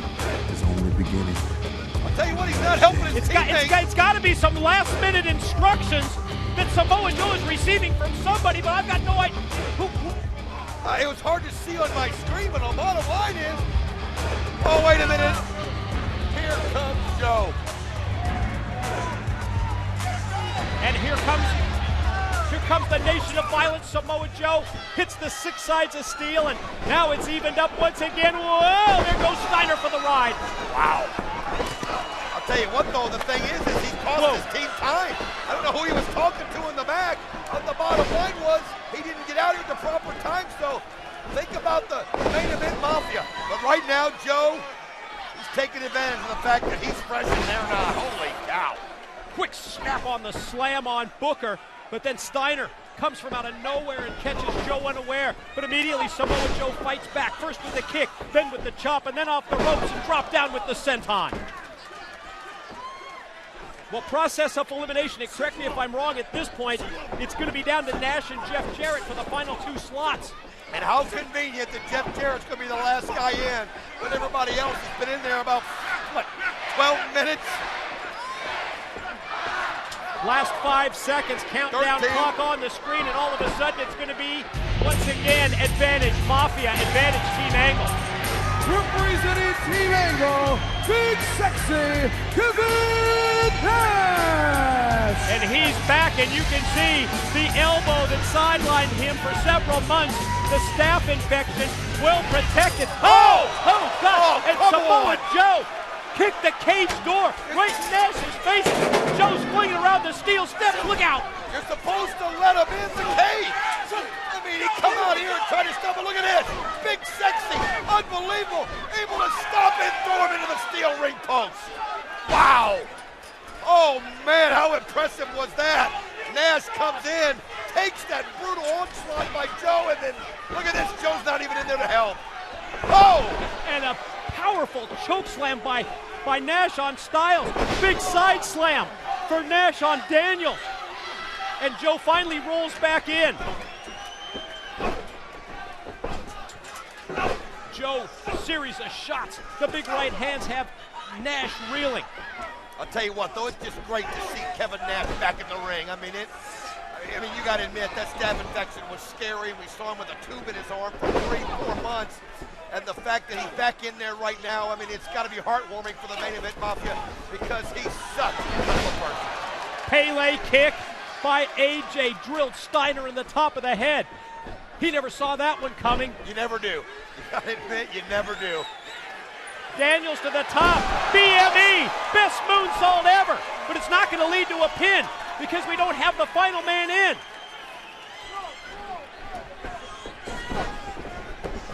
Wow. Oh, big suplex by Angle on Joe. Bodies flying all over the 6 sides of steel. Countdown clock indicates the king of the mountain, the TNA founder, the captain of Team Jarrett has got to be next. Let's keep your eyes on this, folks. The final participant, the captain of Team Jarrett, the king of the mountain, Jarrett!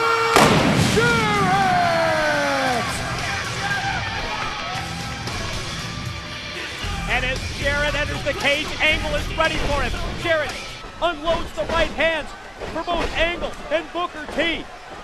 And we have finally reached that point, Don, where all 8 are in, and it's time to drop down the top of the cage. It's going to start here in a minute, folks. Ladies and gentlemen, at this time, let Lethal Lockdown begin! Competitors in the cage, motioning for the top to be lowered, and once it drops down on top of the cage, those weapons that you see, and I see everything from a hockey stick to a street sign to a steel chair to a crutch, they now become legal. I'll tell you what, everybody was getting in position to make sure they grabbed something, and right now you can see Jeff Jarrett handing everybody weapons. Main Event Mafia now have to go up and get it, but the experience of Jeff Jarrett shows through. Jarrett was the only one of the 8 who was perched up on the top rope, and that enabled him to take down the weapons. And look at this screen, Don. 6 different shots that you are seeing. Our cameras in play, trying to document everything that's going on. I'll tell you what, this is where experience matters the most. This is where trust matters the most. You got to be able to trust every one of your teammates. You got to be able to have that experience to survive an onslaught like Big Papa Pump is right now. You wait for your moment, and oh my God. After everything that we have heard about the relationship between Jeff Jarrett and Scott Steiner, are you surprised that Jarrett used that trash can lid to hit him in the head a dozen times? Well, I mean, it would have meant more if he hit him with like a steel street sign. Oh! And Jarrett, was that the hockey stick, or what was it that he just it broke looks like over a Nash? broken kendo stick here. We're trying to follow all the action as this just carnage. And where's Angle going? well, look at this, Kurt Angle. Well, I don't know how he's done it. They got this new reinforcement up there that doesn't give you any room. He's busted through. He has pulled a couple of the bars loose and gotten through, and he's on top of the cage. But look at what AJ's doing. AJ's following Angle up on top of the cage. You're right, Angle busted through that reinforcement. He just broke the steel. I'll tell you what, look at those 2 guys. Unbelievable. They weren't going to be denied getting up there. They did it a different way. But Kurt Angle found a way, and I mean, look at this. He's got AJ reeling. Watch it, AJ.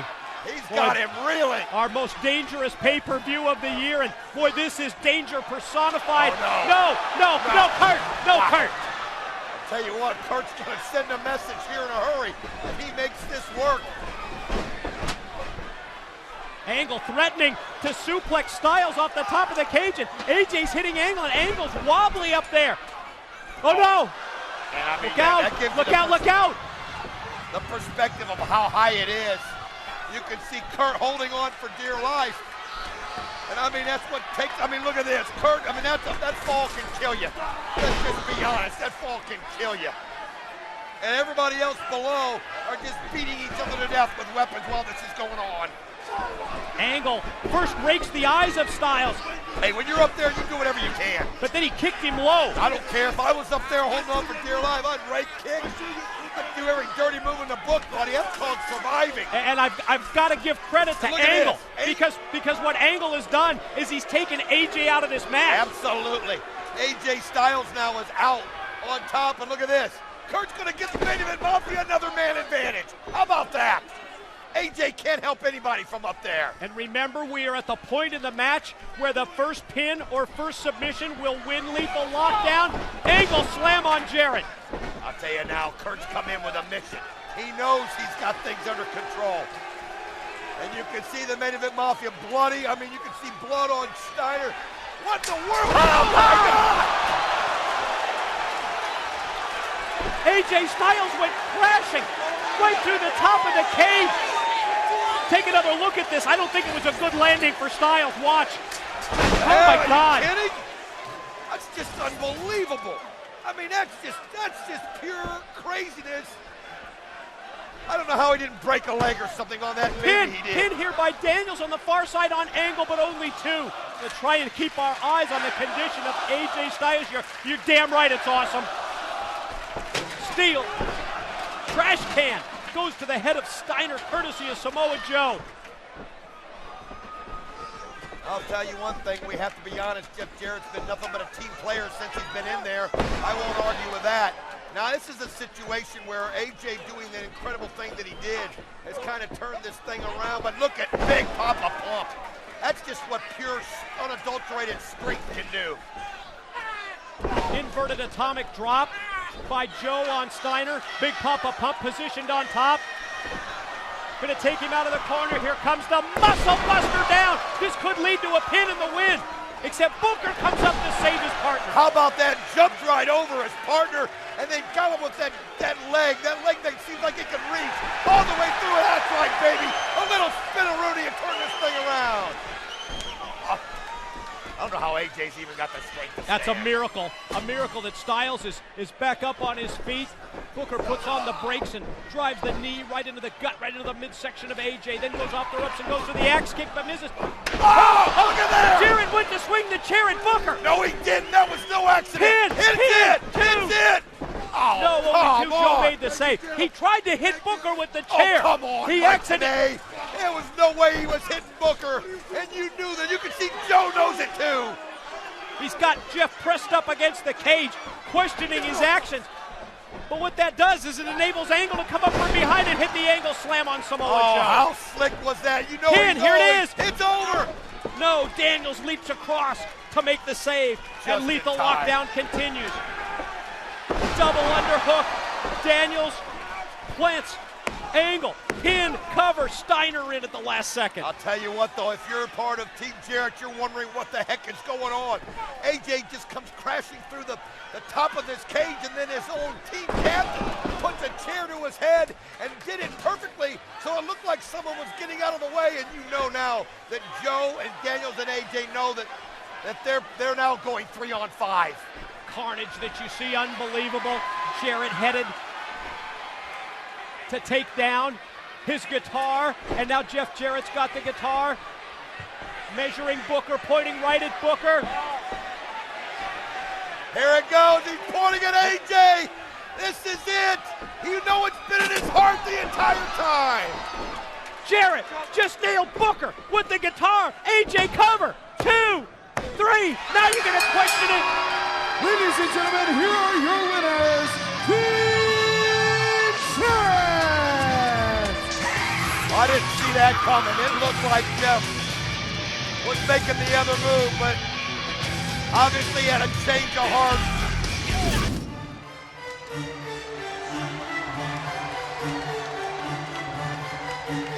Representing Team Hogan, he is their captain, standing 6 feet 8 inches tall. He weighs 350 pounds. He is the monster.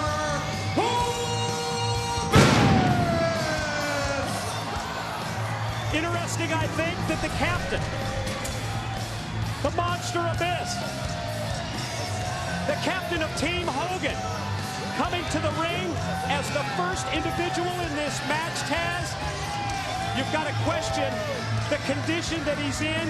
What we witnessed with Desmond Wolfe, the shot with the fire extinguisher, when that wasn't enough, he practically ran over Abyss with the car outside the impact zone. Guess we're going to find out the condition of the monster tonight. Lethal Lockdown. Here we go.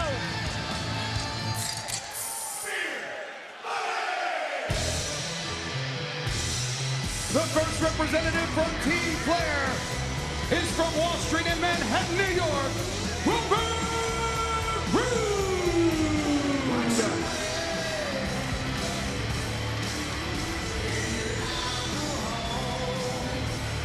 Well, I don't quite understand. I mean, look, Abyss is the team captain of Team Hogan and opted to put himself out here first. I mean, I kind of question that, Mike.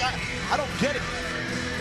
I really don't. I mean, from a size and speed and conditioning standpoint, because Abyss is so massive, I don't know why he put himself in that position.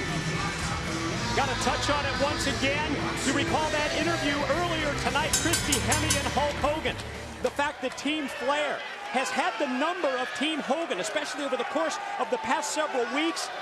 And Hulk Hogan told Christy Hemme and the world that if Team Flair walks away with this match tonight, if they continue their dominance, then it's time for Hulk Hogan to walk away from TNA as well. It's just completely insane if that happens. And by the way, on the side, you see how Abyss is holding his hip. We're getting word that Abyss suffered a hairline fracture, which he's lucky that's all it was. And he got clipped by a car on impact, so gotta wonder about that too, as far as seeing right there, the lower body of Abyss. And that leads to you questioning why Abyss would come out first representing Team Hogan. But if you think about it, well, the other members of Team Hogan have been physically taken down by Team Flair. But Abyss got hit by a car. He's been taken down also. You know what I'm saying? No, have to agree. Guessing here that it's the mindset of the captain. Abyss, and of course the power that he feeds off ever since he was given the Hall of Fame ring by Hulk Hogan. Been a completely different individual here in TNA. Well, it's more of a mindset, more confidence in the side of Abyss, and he's dangerous. He's massive. He's twisted is Abyss. Let's also add Demented, where Robert Roode is just giving up a lot of size here, but Roode, very capable, phenomenal, wrestler himself. So we'll see what unfolds here.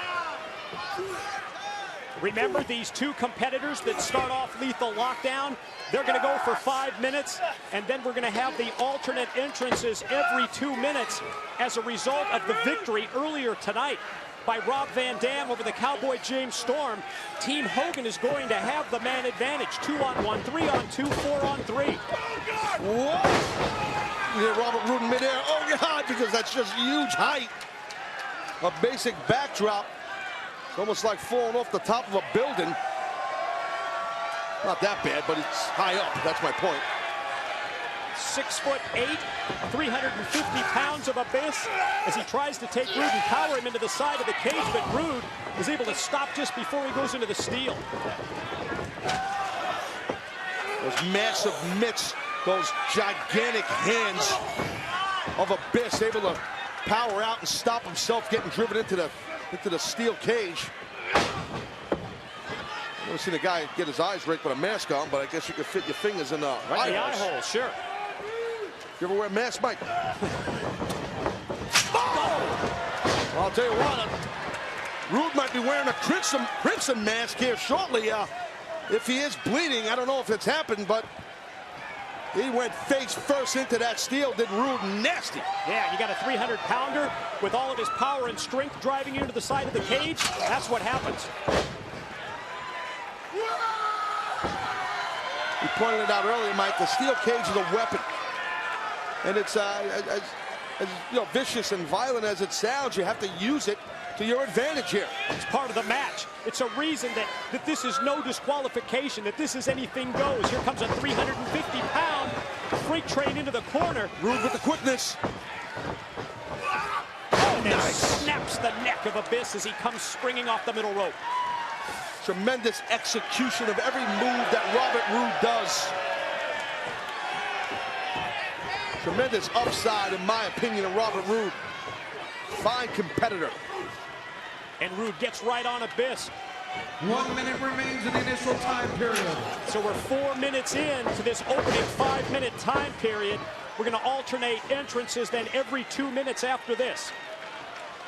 We talked about Roode, you talk about beer money, and you mentioned Eric Bischoff. How about the bidding that we've seen beer money do for Eric Bischoff in the past several weeks on Impact? Yeah, what an interesting part of that story between Eric Bischoff and Hulk Hogan in terms of the differences. The fact that Beer Money was doing the bidding for Bischoff, and then Beer Money ends up on, of all things, Team Flair. Right now, the captain of Team Hogan has got Robert Roode's lovely patent leather boot getting driven into his esophagus.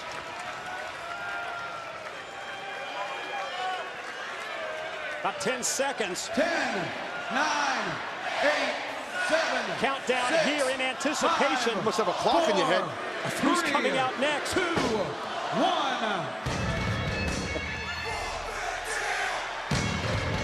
The next member of Team Hogan, Rob Van Dam. Well, Rob Van Dam competed at the top of the show here, lockdown and up. You can see he's sporting the battle scars of that first match victory over James Storm.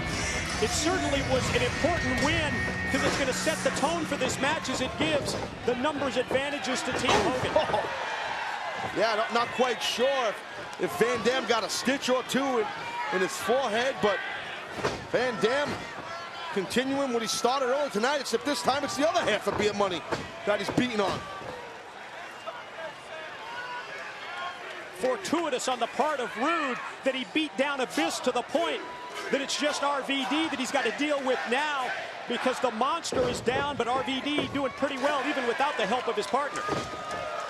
Yeah, Van Dam will bring those unorthodox kicks. Van Dam has tremendous flexibility in his lower body, his legs. He's able to just peel off some vicious, vicious kicks. Look at this, rolling into a monkey flip, I bet. Yeah. Wow. Able to shoot Roode out of the corner, all the way across the ring.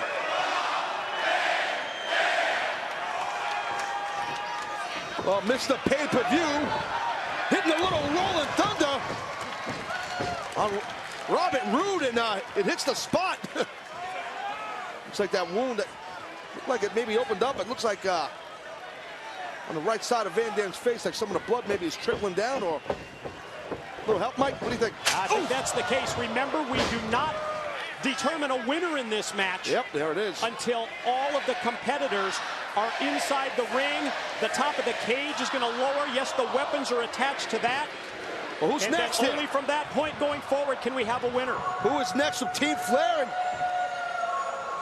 it's like Desmond Wolf's about to enter the deal here. The next member of Team Flair, accompanied by Chelsea, Desmond Wolf.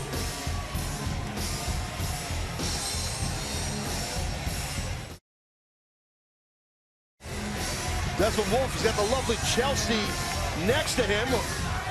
Wolf has got a power walk. Did you see that low blow? Yeah. You see the low blow by Roode on Abyss? How could you miss it? It was nasty. Well, I think it's interesting to see the order that the competitors have come out. The captain of Team Hogan Abyss first to come out. The captain of Team Flair. The captain of Team Flair, Sting, yet to make an appearance as RVD goes right directly into the side of the cage again. Again, this was Abyss, his option to come out here first, and he's still out there, obviously, and still swinging and banging. But a moment ago, Wolf just drove Van Dam's skull into the steel defense, and that open wound looks nasty in Van Dam's head. And with RVD in trouble, Roode and Wolf were working together momentarily on Abyss. Now Roode heads over to continue the beatdown on RVD. We're in that 2-on-2 situation. We're anticipating who's going to be coming out next for Team Hogan. 30 seconds remaining in this period. Well, that's the thing. Wolf and Roode got to keep the pressure on Abyss and Van Dam, because then it'll be a 3-on-2 situation. if you're part of Team Flair. Oh, nice double elbow. Definitely hit the spot. 15 seconds. There goes Abyss. Oh! He goes into the cage. As Rude and Wolf have certainly given Team Flair the edge, but who's next? Now who? The next member of Team Hogan, Jeff Jarrett.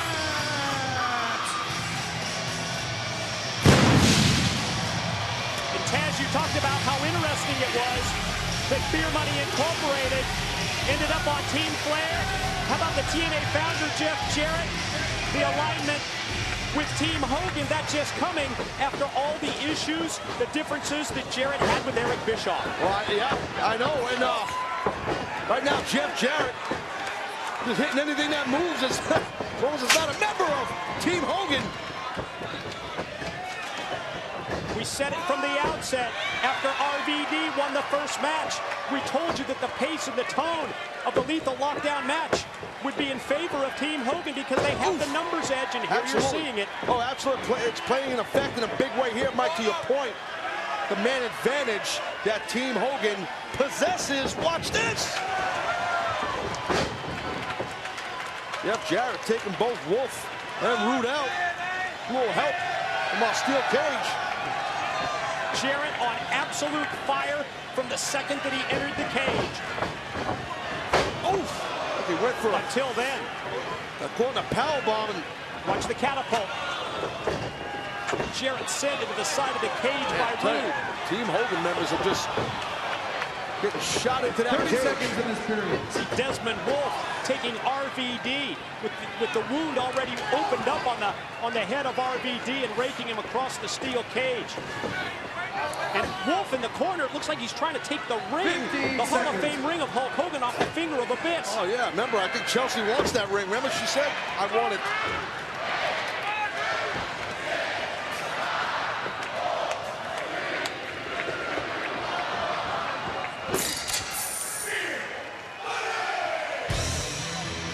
The next member of Team Flair, Cowboy Team Storm.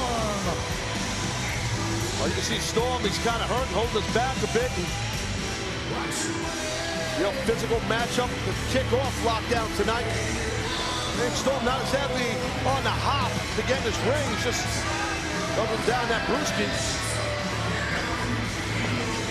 And now the Cowboy enters, leaving things up, and he comes in, he spits the beer right in the face of Abyss, blinding him, and goes to the corner, and look at those shots, right after right to the head of Jarrett. And RVD was opened out seconds ago when Desmond Wolf dragged him across the steel. Yeah, well, that open wound on Van Dam, reopened wound, came back by the hands of that man who just did it again to him in James Storm. Oh man, Van Dam is really,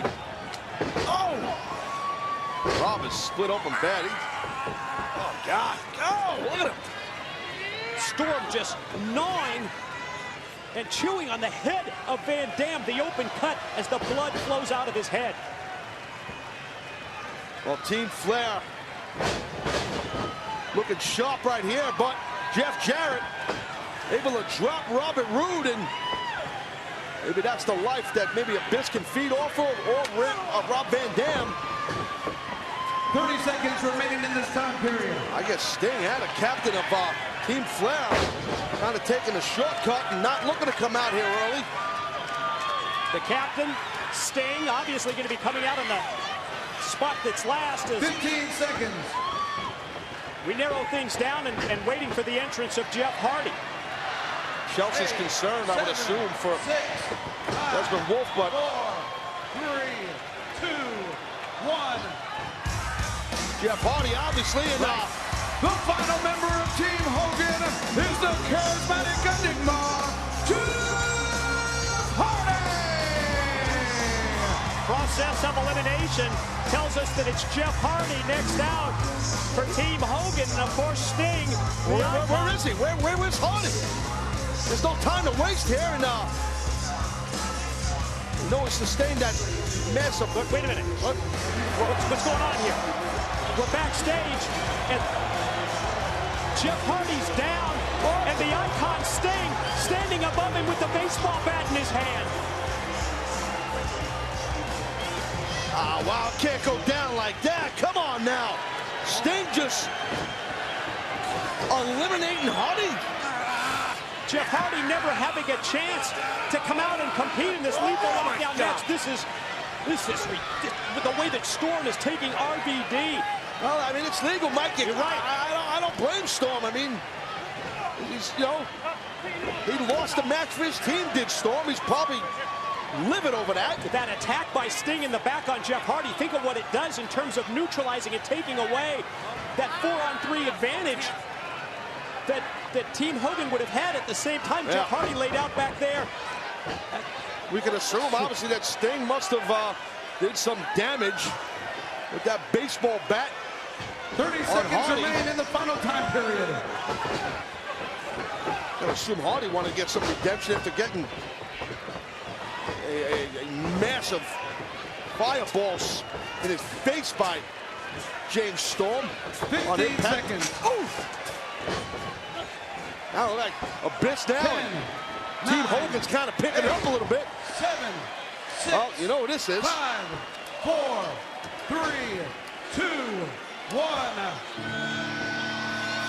The final member of Team Flair is the captain. He is the icon, Sting!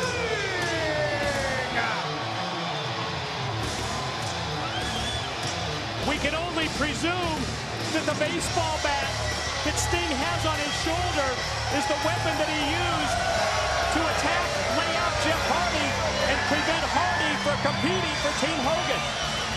Well, yeah, team captain and oof! Right at AJ. I'm sorry, AJ. How am I doing that? Jeff Jarrett. The Jays threw me off. And Sting just the calling for that. Captain of Team Flair calling for the weapons to be lowered.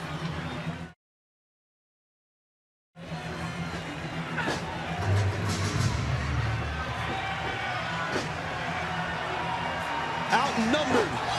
Team Hogan hurting big time. As the roof, the lethal lockdown starts to come down. Battle continues inside the steel cage between Team Flair and Team Hogan. The weapon soon to come into play. And once the top of that cage lowers into place, it is pin or submission to win this match. You could just sense some bad things are going to happen in a few short moments. And ladies and gentlemen, at this time, let lethal lockdown begin!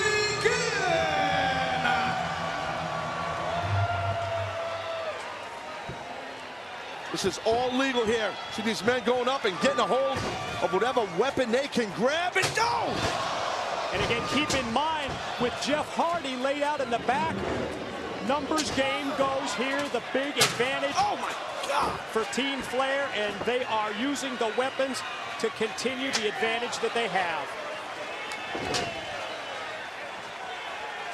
Yeah, just you know, we've spoke about it and for several weeks.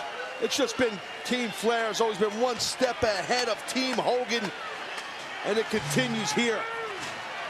And what's got to be going through the mind of Hulk Hogan? Oh, he's down a man. He's down a man, but at the same time, this is a match where he said if Team Flair dominates, that he was going to walk away from TNA tag. Well, again, I mean, there's a good chance we're going to witness that happen. That Hulk Hogan's going to, if he said, look, live up to his word, he's going to walk away. But God, just see what just happened by Storm to Van Dam. Had the trash can across Van Dam's midsection. Hit him with a steel pipe, and there goes that pipe right into the midsection of Jarrett. Yeah, Jarrett was defenseless as Desmond Wolfe had, it looks like a piece of an axe handle or so. It looks like actually an axe handle that Wolfe has in his hand. I used to be a lumberjack, so I know that. Almost as if Sting is surveying the situation, just watching as his teammates on Team Flair continue the domination that we have seen in recent weeks of Team Hogan. Robert Roode just wearing out Abyss, and what is Wolf doing? Jeff Jarrett able to shut down and stop Wolf. Jarrett with a little trash can justice. Well, here comes Team Hogan trying to pick it up a bit.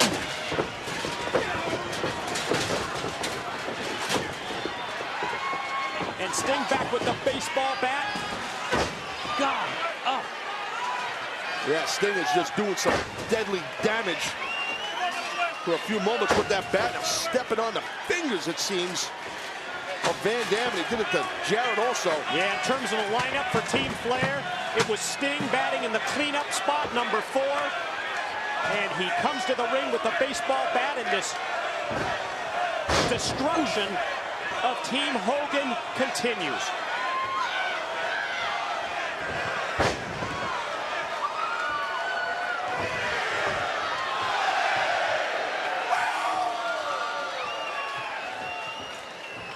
Boy, it has been a one-sided beatdown, especially from the point that the shot. Just the momentum of Roode on Jeff Jarrett drove him directly through the cage door. What are we going to do here? You got me. You got Beer Money Incorporated, Storm and Roode going out. Jarrett's in trouble. He's got both Beer Money on him here. Whoa, look at the Abyss. Those attacks. The tax having this guy by the monster Abyss. He grabs Sting. He rips the leather jacket. Sting. He's going to try and put Sting into those thousands of tacks. And Wolf saved the day for the icon. Sting right there. Maybe not. Or did he? Beer bottle smashed over the head of Abyss by Storm. Saves Sting from going into the tacks.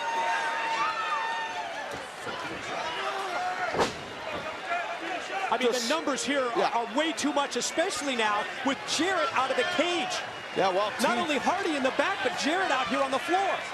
No, I agree. I mean, Team Flair just calculatingly cold. And so...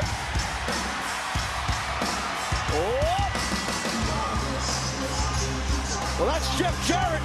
Jeff Jarrett, Jeff Hardy's music. And that's Jeff Hardy. Kendo stick shot. Oh, my God. Hardy swinging like a madman. You are not kidding. Look like Albert Pujols here in St. Louis. Completely demolishing Beer Money Incorporated and that kendo stick. Well, whatever Sting did to Jeff Hardy, it obviously wasn't enough. Hardy's like a man possessed. Can't blame him. Look at little Jeff. Guitar shot by Jarrett on Desmond Wolf. Oh, that was nuts. Well, RVD. Van Dam. Van Dam's gonna soar. Bam! 5-star. In stereo. Team Hogan got some life in him, baby. Complexion of this match quickly turned. The tacks are right underneath the Abyss. Clothesline shots from Sting. Whoa, buddy. Watch the chokeslam.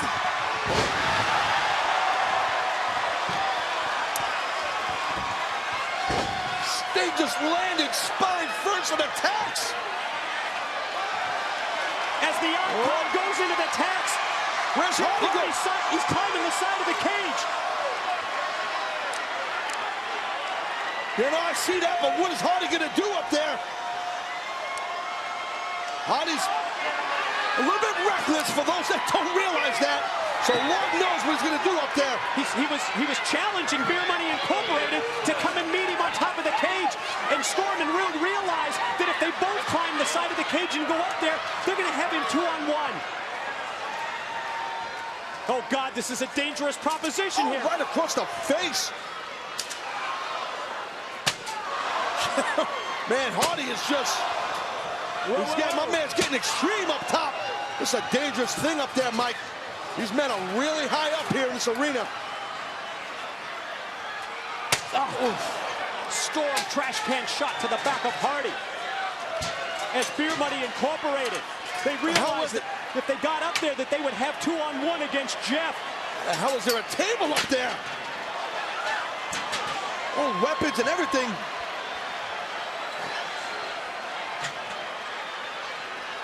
And Beer Money Incorporated positioning a table up on top of this steel cage. You could just sense that it's just something really bad is about to happen to Jeff Hardy. How much of a beating did Jeff Hardy take here? Oof! Storm tried to use the kendo stick. Hardy has other ideas for Beer Money.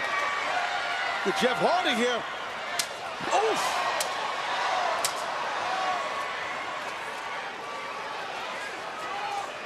Oh! Switch the fate on top of this steel structure. That caught Rude. Now he's got Storm set up on the table. What the hell is Hardy gonna do? Remember the redemption here. Uh-oh. After the fireball in Hardy's face. On impact. Oh my God, you've got to be kidding me. Jeff, be careful. We can all understand gaining payback.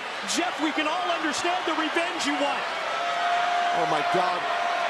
Please be careful, but man. Even this is too much. Look out, Jeff. He's out of control. This is too much. He's nuts. He's reckless. Jeff, don't do it.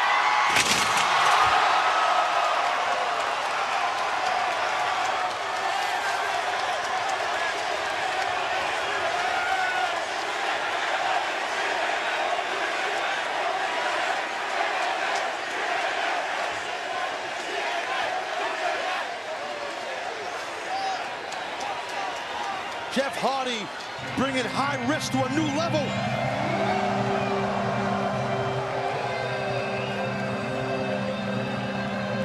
The hell? What the hell's Flair doing? What? Team Flair, I guess. The man He realizes his team's in trouble, obviously, but what is he doing? Not only coming down to ringside, he's not officially in the match, but he don't care. It's his team. I don't blame him. He has no respect for Abyss, hates Abyss, Flair does. Hates everything that Abyss stands for, hates the fact that Hogan gave him the Hall of Fame ring, and he's trying to take the ring right off of Abyss's finger. Well, Ric Flair is a Hall of Famer and feels that Abyss isn't, which Abyss is not a Hall of Famer, and that's not why Hulk gave the ring to him, but that's another story for another time. Look at this.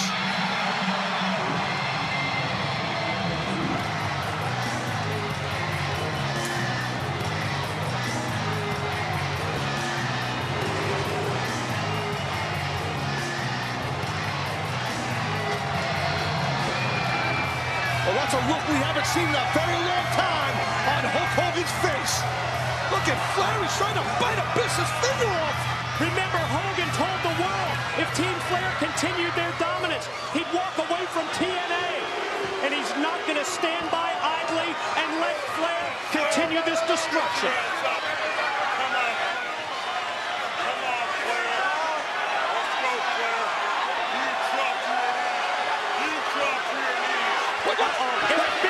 Who arrived here, I guess locked down just moments ago. Eric's gonna pick his spot.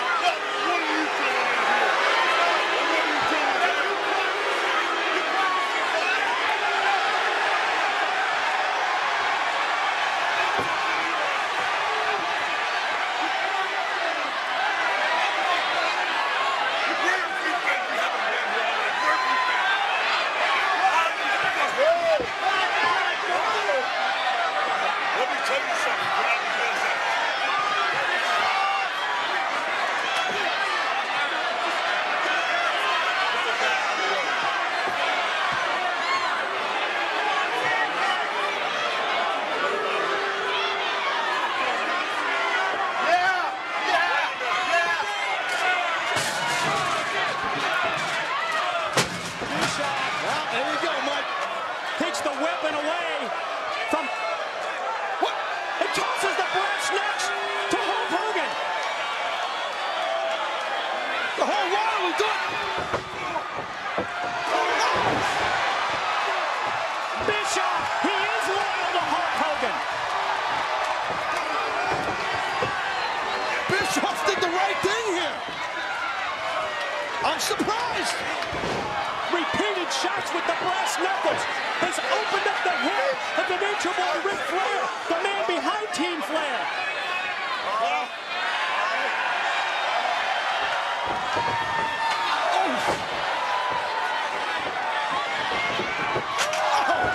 Never expected Hogan and Flair to be out here while their teams were going at it. It just exemplifies how important this match is to the future of TNA. Oh my God, look at how demented that look on Flair. The maniacal look on the face of Ric Flair.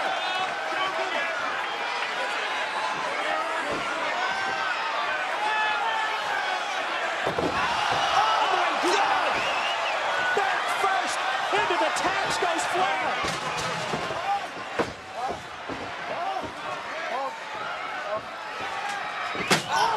Trash can shot to the head of the Nature Boy.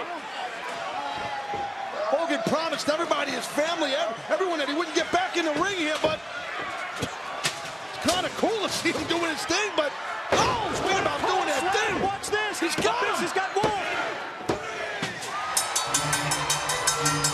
Ladies and gentlemen, the winners of Lethal Lockdown, Team Hogan!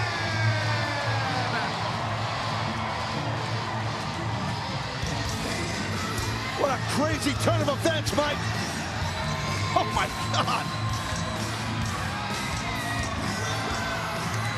Yes, Eric Bischoff shows his loyalty to Hulk Hogan. It may have taken months, but Bischoff and Hogan, the regime is united in TNA. Team Hogan gets the win. Eric Bischoff shows his true colors in a good way to Hulk Hogan and everybody else. And Jeff Hardy, I think that's an important. Yeah, but it's a salute to the charismatic enigma Jeff Hardy. What a physical deal. What a crazy night it was.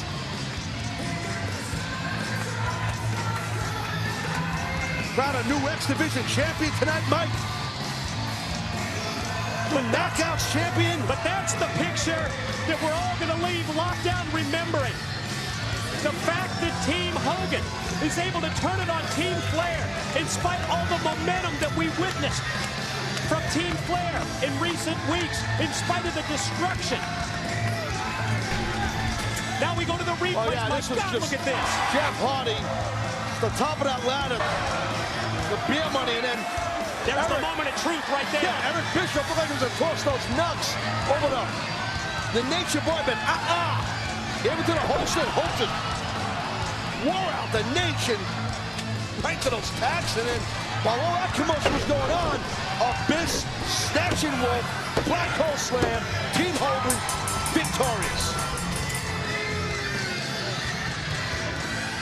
Ladies and gentlemen, think about what we have witnessed tonight. An incredible night for Team Hogan and Hulk Hogan. The issues between Hogan and Eric Bischoff are resolved. The power, the control, it lies with Hogan. I gotta tell you, Taz, I can't wait for Impact. Remember, everybody, it's live tomorrow. We'll see you at 8 o'clock on Spike TV.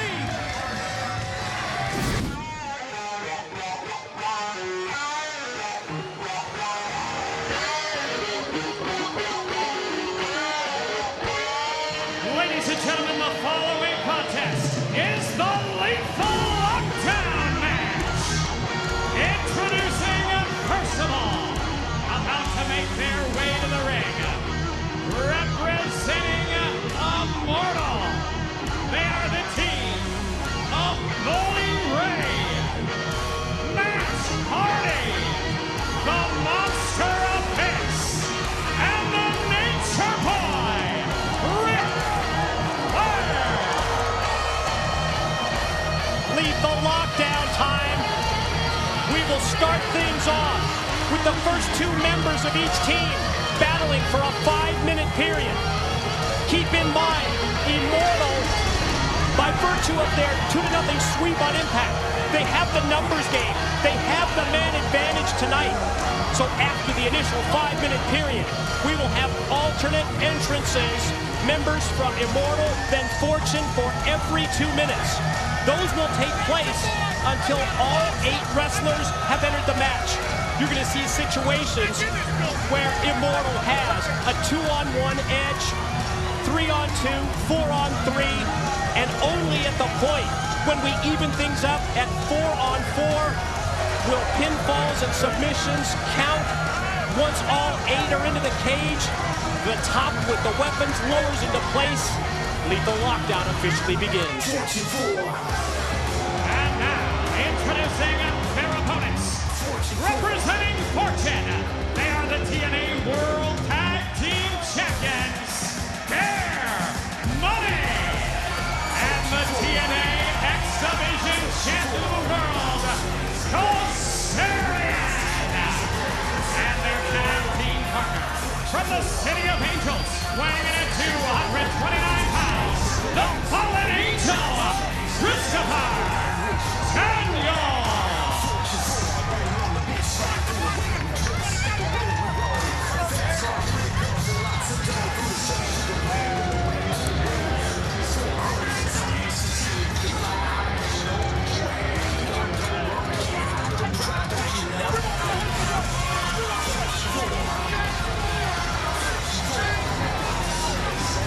It's all important on who starts this thing off, who can get momentum going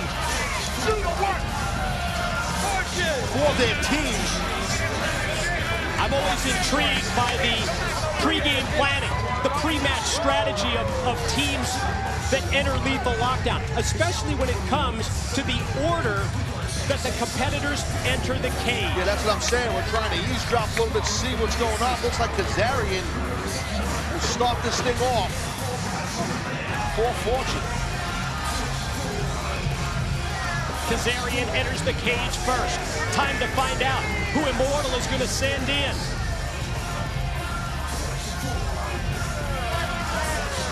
You got to pick somebody here, guys. Where are we going? Is it going to be Matt Hardy? We see Ric Flair around ringside as well. And Flair, Flair's trying to calm Matt Hardy down, saying no, no, no. Who's he calling over? Oh, he's calling over the Monster Abyss. And Matt Hardy definitely wanted to start this thing. The massive monster himself, Abyss. And Kazarian, talking about a clash of styles. Boy, interesting strategy. The pre-match planning here comes into effect. And here we go, one-on-one for the opening session. The opening 3 minutes of this match as Kazarian just overpowered Abyss. You don't normally see that. No, you don't. You definitely don't see that much. But Kazarian, he is definitely fired up. Oh, he just got goozled though. Kazarian in grave danger. Oh, the counter.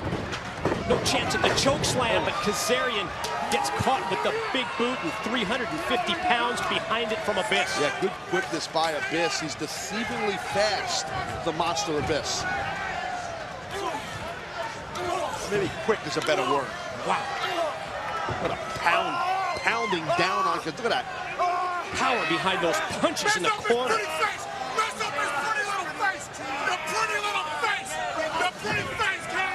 I think Bully Ray thinks that Kazarian has a pretty face.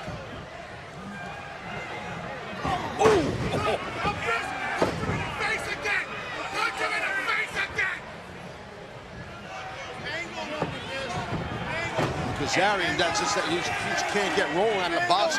Again, given all that size. Mangle him, come on.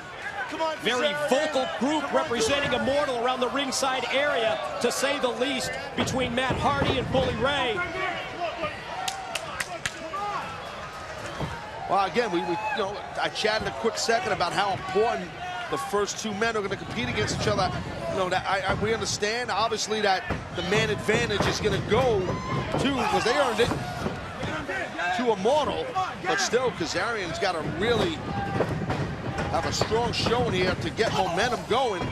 Quickness of Kazarian as he's able to avoid Abyss into the corner. Goes to the top. Wow. Well, just about a minute here. Under a minute in our opening session. We're gonna have a. And in 60 seconds, it's advantage Immortal. Yeah, 2 minutes where they'll have. It's almost like a power play in hockey where you have the man edge. Yep, that's exactly what it's like. And, ooh, wow, that was impactful. And that's the key, I think. If you're Kazarian, you got to really beat down Abyss and keep him down. Whomever this next member of Immortal coming into this cage is. You know what I mean? Great point. If you weaken Abyss to the point where he's not going to be able to compete for that next 2 minutes, you change the numbers game. You take away the advantage that Immortal has, and instead of being 2-on-1, then it's 1-on-1 with Kazarian against whoever Immortal sends in. You know, on this, Mike, I mean, the team of Fortune, team, they don't have a big heater. They don't have a big monster guy like a Bully Ray on their team or Abyss. Here we go, 5 seconds. Who's it going to be? Which member of Immortal? That's Matt Hardy, and that's who won it. It's cold-blooded Matt Hardy. Was that a side effect he was going to go for there? Sir, He just tried. Yes, sir. And because Kazarian wore down Abyss. It's like a singles match now. The man advantage has been negated. Yes, well said. Well said, and this great cardiovascular conditioning by Kazarian. He is on point right now. And there's probably about a minute and a half until the next member comes in, which would be Fortune, actually, not Immortal. Looked like Kazarian may be going for that fade to black style reverse pile driver. Instead, Matt Hardy avoids that, but wow. No avoiding that big overhand right from the monster. I think the numbers get hit. Ice pick. That ice pick, that submission hold. For the way that he has his legs wrapped around the body, and at the same time that double underhook. That is some submission move, and now when you've got Abyss stomping on someone who can't fight back and is totally defenseless, you see now how important that man edge is. I mean, just a couple of days ago on Impact, we saw that ice pick applied to Kazarian by Hardy, and Matt Hardy got the win. Of course, at this point of the Lethal Lockdown match, it's not about Kazarian tapping out to that ice pick, because pinfall, submission, not decided until all 8 competitors are in the cage. Side effect, and now. Oh, he caught it flush, nailed it perfectly that time. Did cold-blooded Matt Hardy. Probably around 30 seconds. I mean, Kazarian's got to try and hang on, because a member of Fortune will be coming in here soon. I think that Kazarian did a good job for the most part here. And there it is, 10 seconds. I think he did a good job because it was a 2-on-1 situation, only for about a minute. Looks like Daniels is in the on-deck circle. And he is the man that's going to even things up at 2-2. Look at the open hand palm thrust. First for Abyss. Strikes for Hardy. Clothesline. Big elbow for Abyss. Yeah, battering ram on his partner. Daniels on fire as he enters the cage, representing Fortune, and could be BME. Nails it. Best moonsault ever. That move is awesome, the way he does that moonsault. You can't even call it a moonsault. It's like insulting to call that a moonsault. It's a BME. Come on. Best moonsault ever. I knew that. What's this? Wow! Daniels off the ropes with a knee that takes down Hardy. Shot for Abyss in the corner.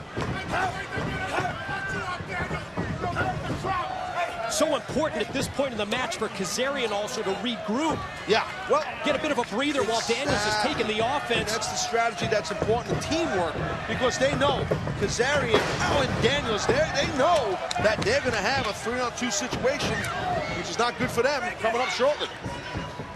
And up shortly means less than a minute away from Immortal again taking the numbers game on their side. Meanwhile, the double team moves on Abyss, one after the other from Daniels and Kazarian. And back of the head. Boy, that's so tough. You have no idea when that shot is coming from behind. Just blind side's the worst, but you don't see it coming.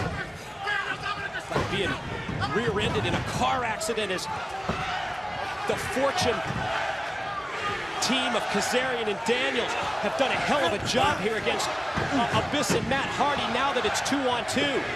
But we are under 15 seconds away from Immortal having the next man in. Nice. Well, that's a... Daniels mission hold applied as Flair opens the cage door. Here comes the nature boy right here. Well, dirtiest player in the game has arrived. And when you think about the history between Ric Flair and Fortune, and when you think about how Fortune turned their backs on Immortal, split away, broke away from Immortal without consulting Ric Flair, you see why Flair, well, you see why he's named dirtiest player in the game with the low blow on Daniels. You can see it right here. I mean, Flair really hot at Fortune because they went to business for themselves and turned their back on him or whatever. I mean, there's two sides to every story, obviously. But Flair with those classic chops is wearing out Kazarian. And Kazarian sent into the cage by Flair. Matt Hardy from the mount position, reining in rights on Daniels. Abyss surveys the situation and senses that he's going to get involved. Flair just can't help himself, man. There's that vintage strut. Mess him up hard, mess him up hard. And then some. Daniels, fighting out of the corner against Hardy. Hardy caught him right in the eyes. Flair looks on approvingly as his two partners at this point in the match, Hardy and Abyss, are in control. Again, 3-on-2 at this point. Things will leave it up soon. Half a minute away from going to 3-on-3, Taz. A Fortune member. It's either going to be Storm or Rude. See right there, Storm loading up on beers. Just going to take a little swig. And that just, right now, you can just see Immortal just wearing out Daniels and Kazarian. Storm headed to the cage door. Looks like he's going to be next man in for Fortune. Just put his beer on the apron. Whoa! Beer in the eyes, beer in the face of the monster Abyss. Hardy, contact with his own partner. Hardy gets stabbed in the back by Storm. And James Storm going to come face to face with the former leader of Fortune, Ric Flair.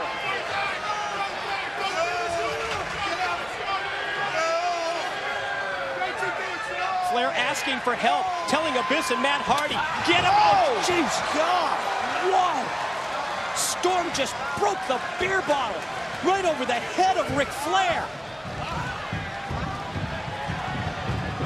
Oh, and now he's using the jagged edge of the glass as the blood is coming out of Flair's head. Oh, wait a minute, I don't think he needs to. Flair, it's the blood's pouring out of his head. Those trousers will probably cost about $800–900. Those aren't doctors, you know what I'm saying? Wow. Action picking up here with Fortune. He up with Storm. And Storm just destroying Flair. Flair is just... Blood is pouring out. Did you hear that? Storm biting the open wound, the cut in the head of Flair. Kazarian airborne on Abyss and Hardy in the corner. Look at how physical this is, Mike. We're not even at the true lethal lockdown match. The roof has not lowered down with the weapons yet because Bully Ray's still on the outside and so is Robert Roode. Whoop. Oh my God, look at Flair. Oh my God, this guy's a Hall of Fame. Look, his pants are ripped up, falling down. His drawers are hanging out. He's bleeding. His ass is out. He's getting spanked. What the hell is going on here? That's lockdown. Is it? Wow.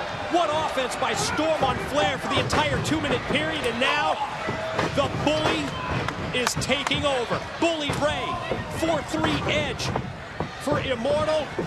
And Bully Ray is just pure physicality against all the members of Fortune. Well, like I said, man, you know, this team, Immortal's team, have two big heaters, and Bully Ray, he's the heavy man. He's the cleanup hitter. He's a heavy hitter, and he just lit up. Who was that? Was that Kazarian? I couldn't even tell. Yeah, it was Kazarian. Meanwhile, Hardy dropping the leg on Daniels. Flair trying to regroup, pull up his pants in the corner. Thank God. Well, Kazarian was trying to fight back against Bully Ray. You gotta really, I mean, Kazarian's been out here from the beginning, along with Abyss. Now the chance for Flair to get a little revenge on the man who opened him up with the beer bottle, James Storm. Boy, Robert Roode is sitting on ready, isn't he? Robert Roode, he can't wait to get in this thing, and then it officially is on. And the sides would be even. But he's got 45 seconds more of watching. Well, Abyss, Flair, Hardy, and Bully Ray, they can do a lot of damage in 45 seconds. Watch this. Oh, my God. Kazarian, who has been in this match, in the cage from the outset, gets his throat snapped against the steel cable of the ring ropes. 20 seconds away from Roode evening things up at 4-4. And keep in mind, once all 8 men are entered into the cage, the top loaded, filled with the weapons, lowers into place, and lethal lockdown is officially underway. Here comes Roode. He's ready. He's stewing.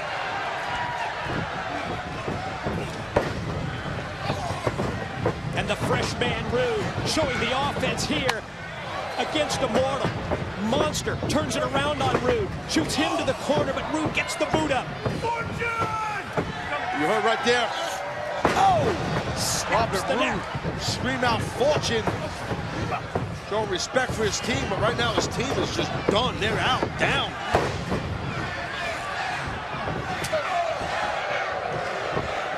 Former member, as we said, of Fortune, Ric Flair, getting right on Robert Roode. Look at this, look at these chops. Give him a little bit of taste of his own medicine as Roode on Flair. Back body drop by Roode on Flair.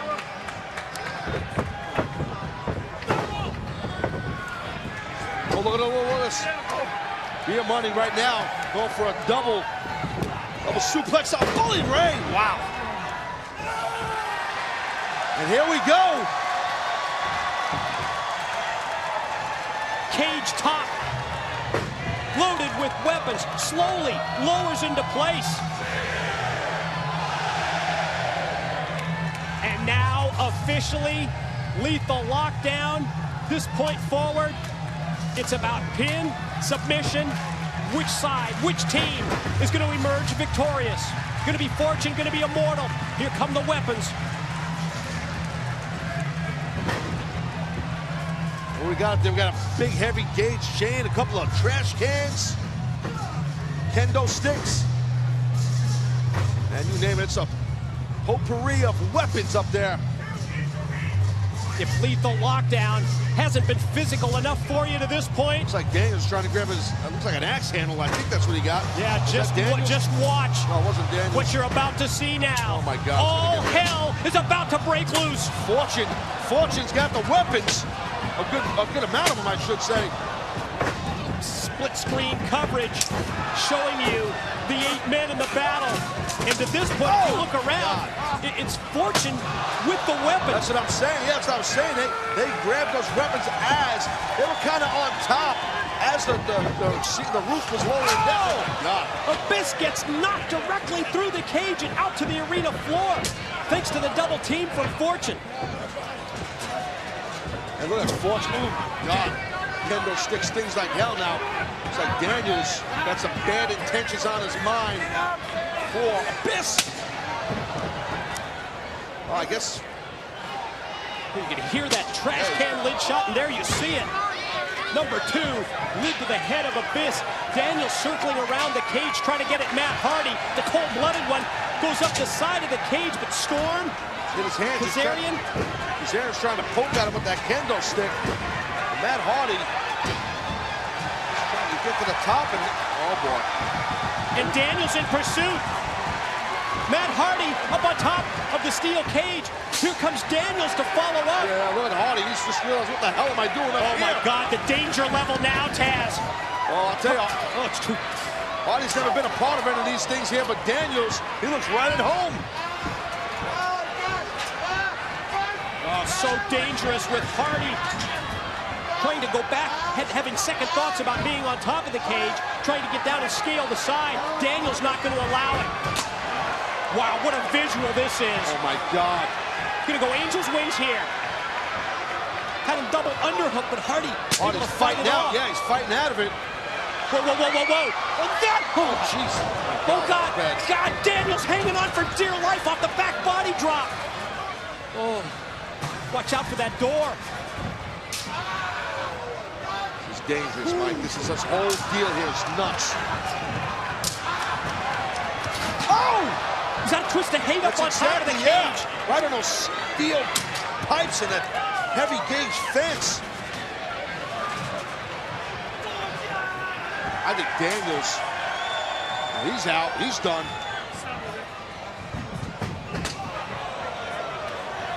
Battle continues inside the cage. Oh, they're just beating the life out of Ric Flair. Flair just completely covered in blood. Looks like he got shot with a freaking bazooka. Oh, God.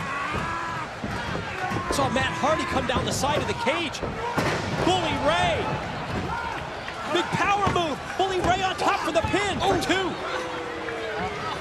2. Yes, we're at that point of the match. We sure are, where the pin or the submission is going to be the decider. Storm catches Bully Ray. Oh, God. Drives him down. This could do it. Bully's Storm done. 2. Oh, smart by the legend himself, right across the side of the quad. With that kendo stick, but look at Rude! Double R spine buster by Rude on a dazed, worn out Flair.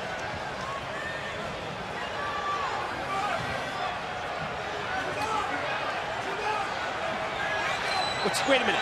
Whoa, Daniels is back up to his feet. Mike. No!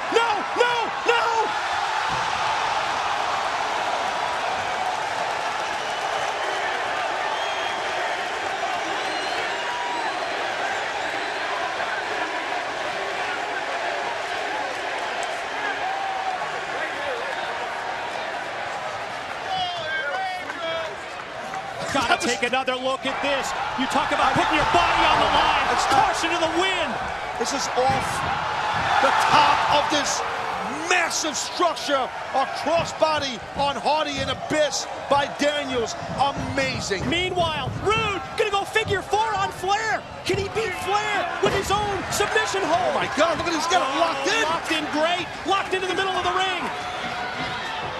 Can Flair fight through? He's got to get an assist from Bully Ray with that trash can shot. Flair screams out in pain. Bully Ray laying out members of Fortune. God, Daniels amazingly back inside the cage. I don't know how Daniels can even walk after what he did.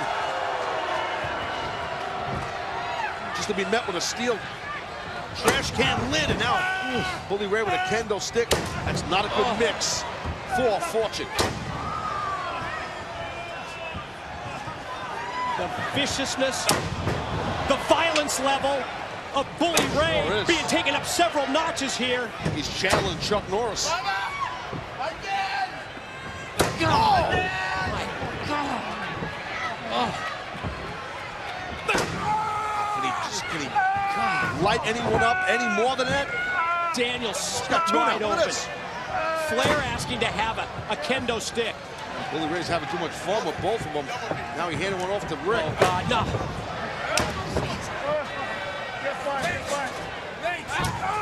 We knew there was going to be violence, Mike, and it was going to be vicious. This is just, oh my God. In terms of physicality and brutality. Like kendo stick is bamboo, man. Thin slices of bamboo. They cut your skin. It stings like that. How does that feel, huh? Without a question, one of the most violent, lethal lockdown matches in TNA history. Look at all your blood on me. Put that in all. Hey, this is for your good friend, AJ. You hear what he just said? Don't do it, Bubba. You hear what he just said? Yeah, I heard him. It's for your good friend AJ. Nope.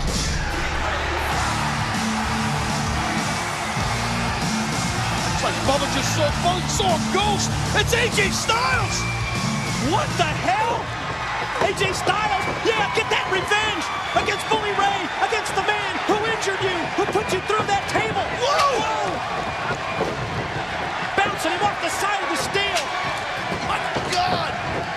Bully Ray can't get out of his own way. AJ is on fire. Vengeance is yours, AJ Styles. Oh, God.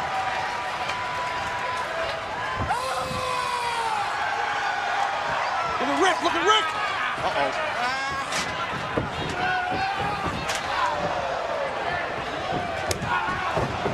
Oh, my God. Rick just got lit up here.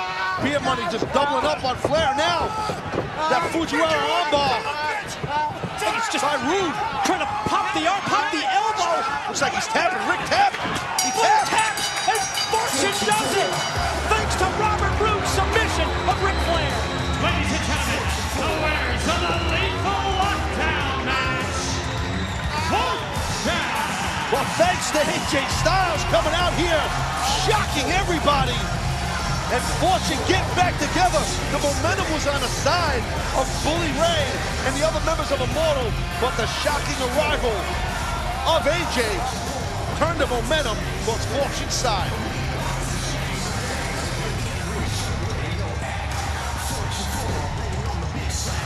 What a win for Fortune.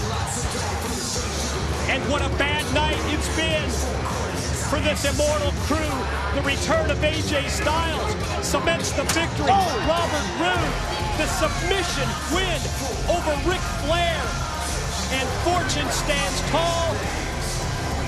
Taz, let's go back and let's review Lethal Lockdown. Yeah, this might take a while. There was a lot to cover here.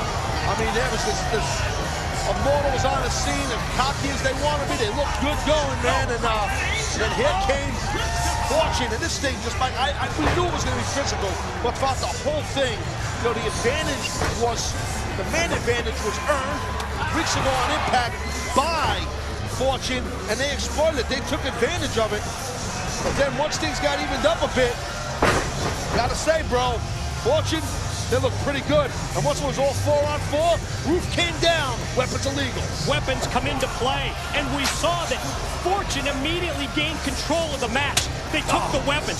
Daniels with the trash cannon. Oh, the danger of this match, unparalleled. Daniels hanging on for dear life, and then, how about that? That awe-inspiring high crossbody with the tippy top of this freaking structure.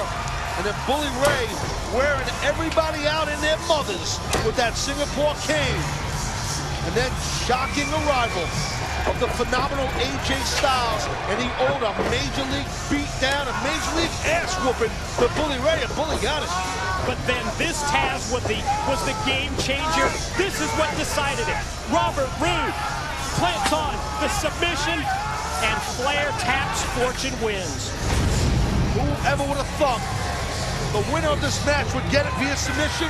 Fortune did it. And there they stand tall, all five of them. What a great way to conclude a spectacular event. Can you imagine how Immortal's going to react to a night when not only Sting remains champ, but AJ Styles returns to lead Fortune?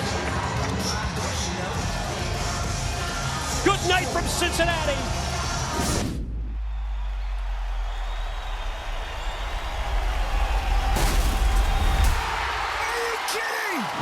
AMC is the new home of TNA Thursday Night Impact. This is TNA's greatest stage. Every Thursday at 9, non-stop drama, non-stop thrills, total non-stop action. It is like electricity. TNA Thursday Night Impact starts January 15th at 9, live on AMC. Wear your passion. Live your fandom. Show your style.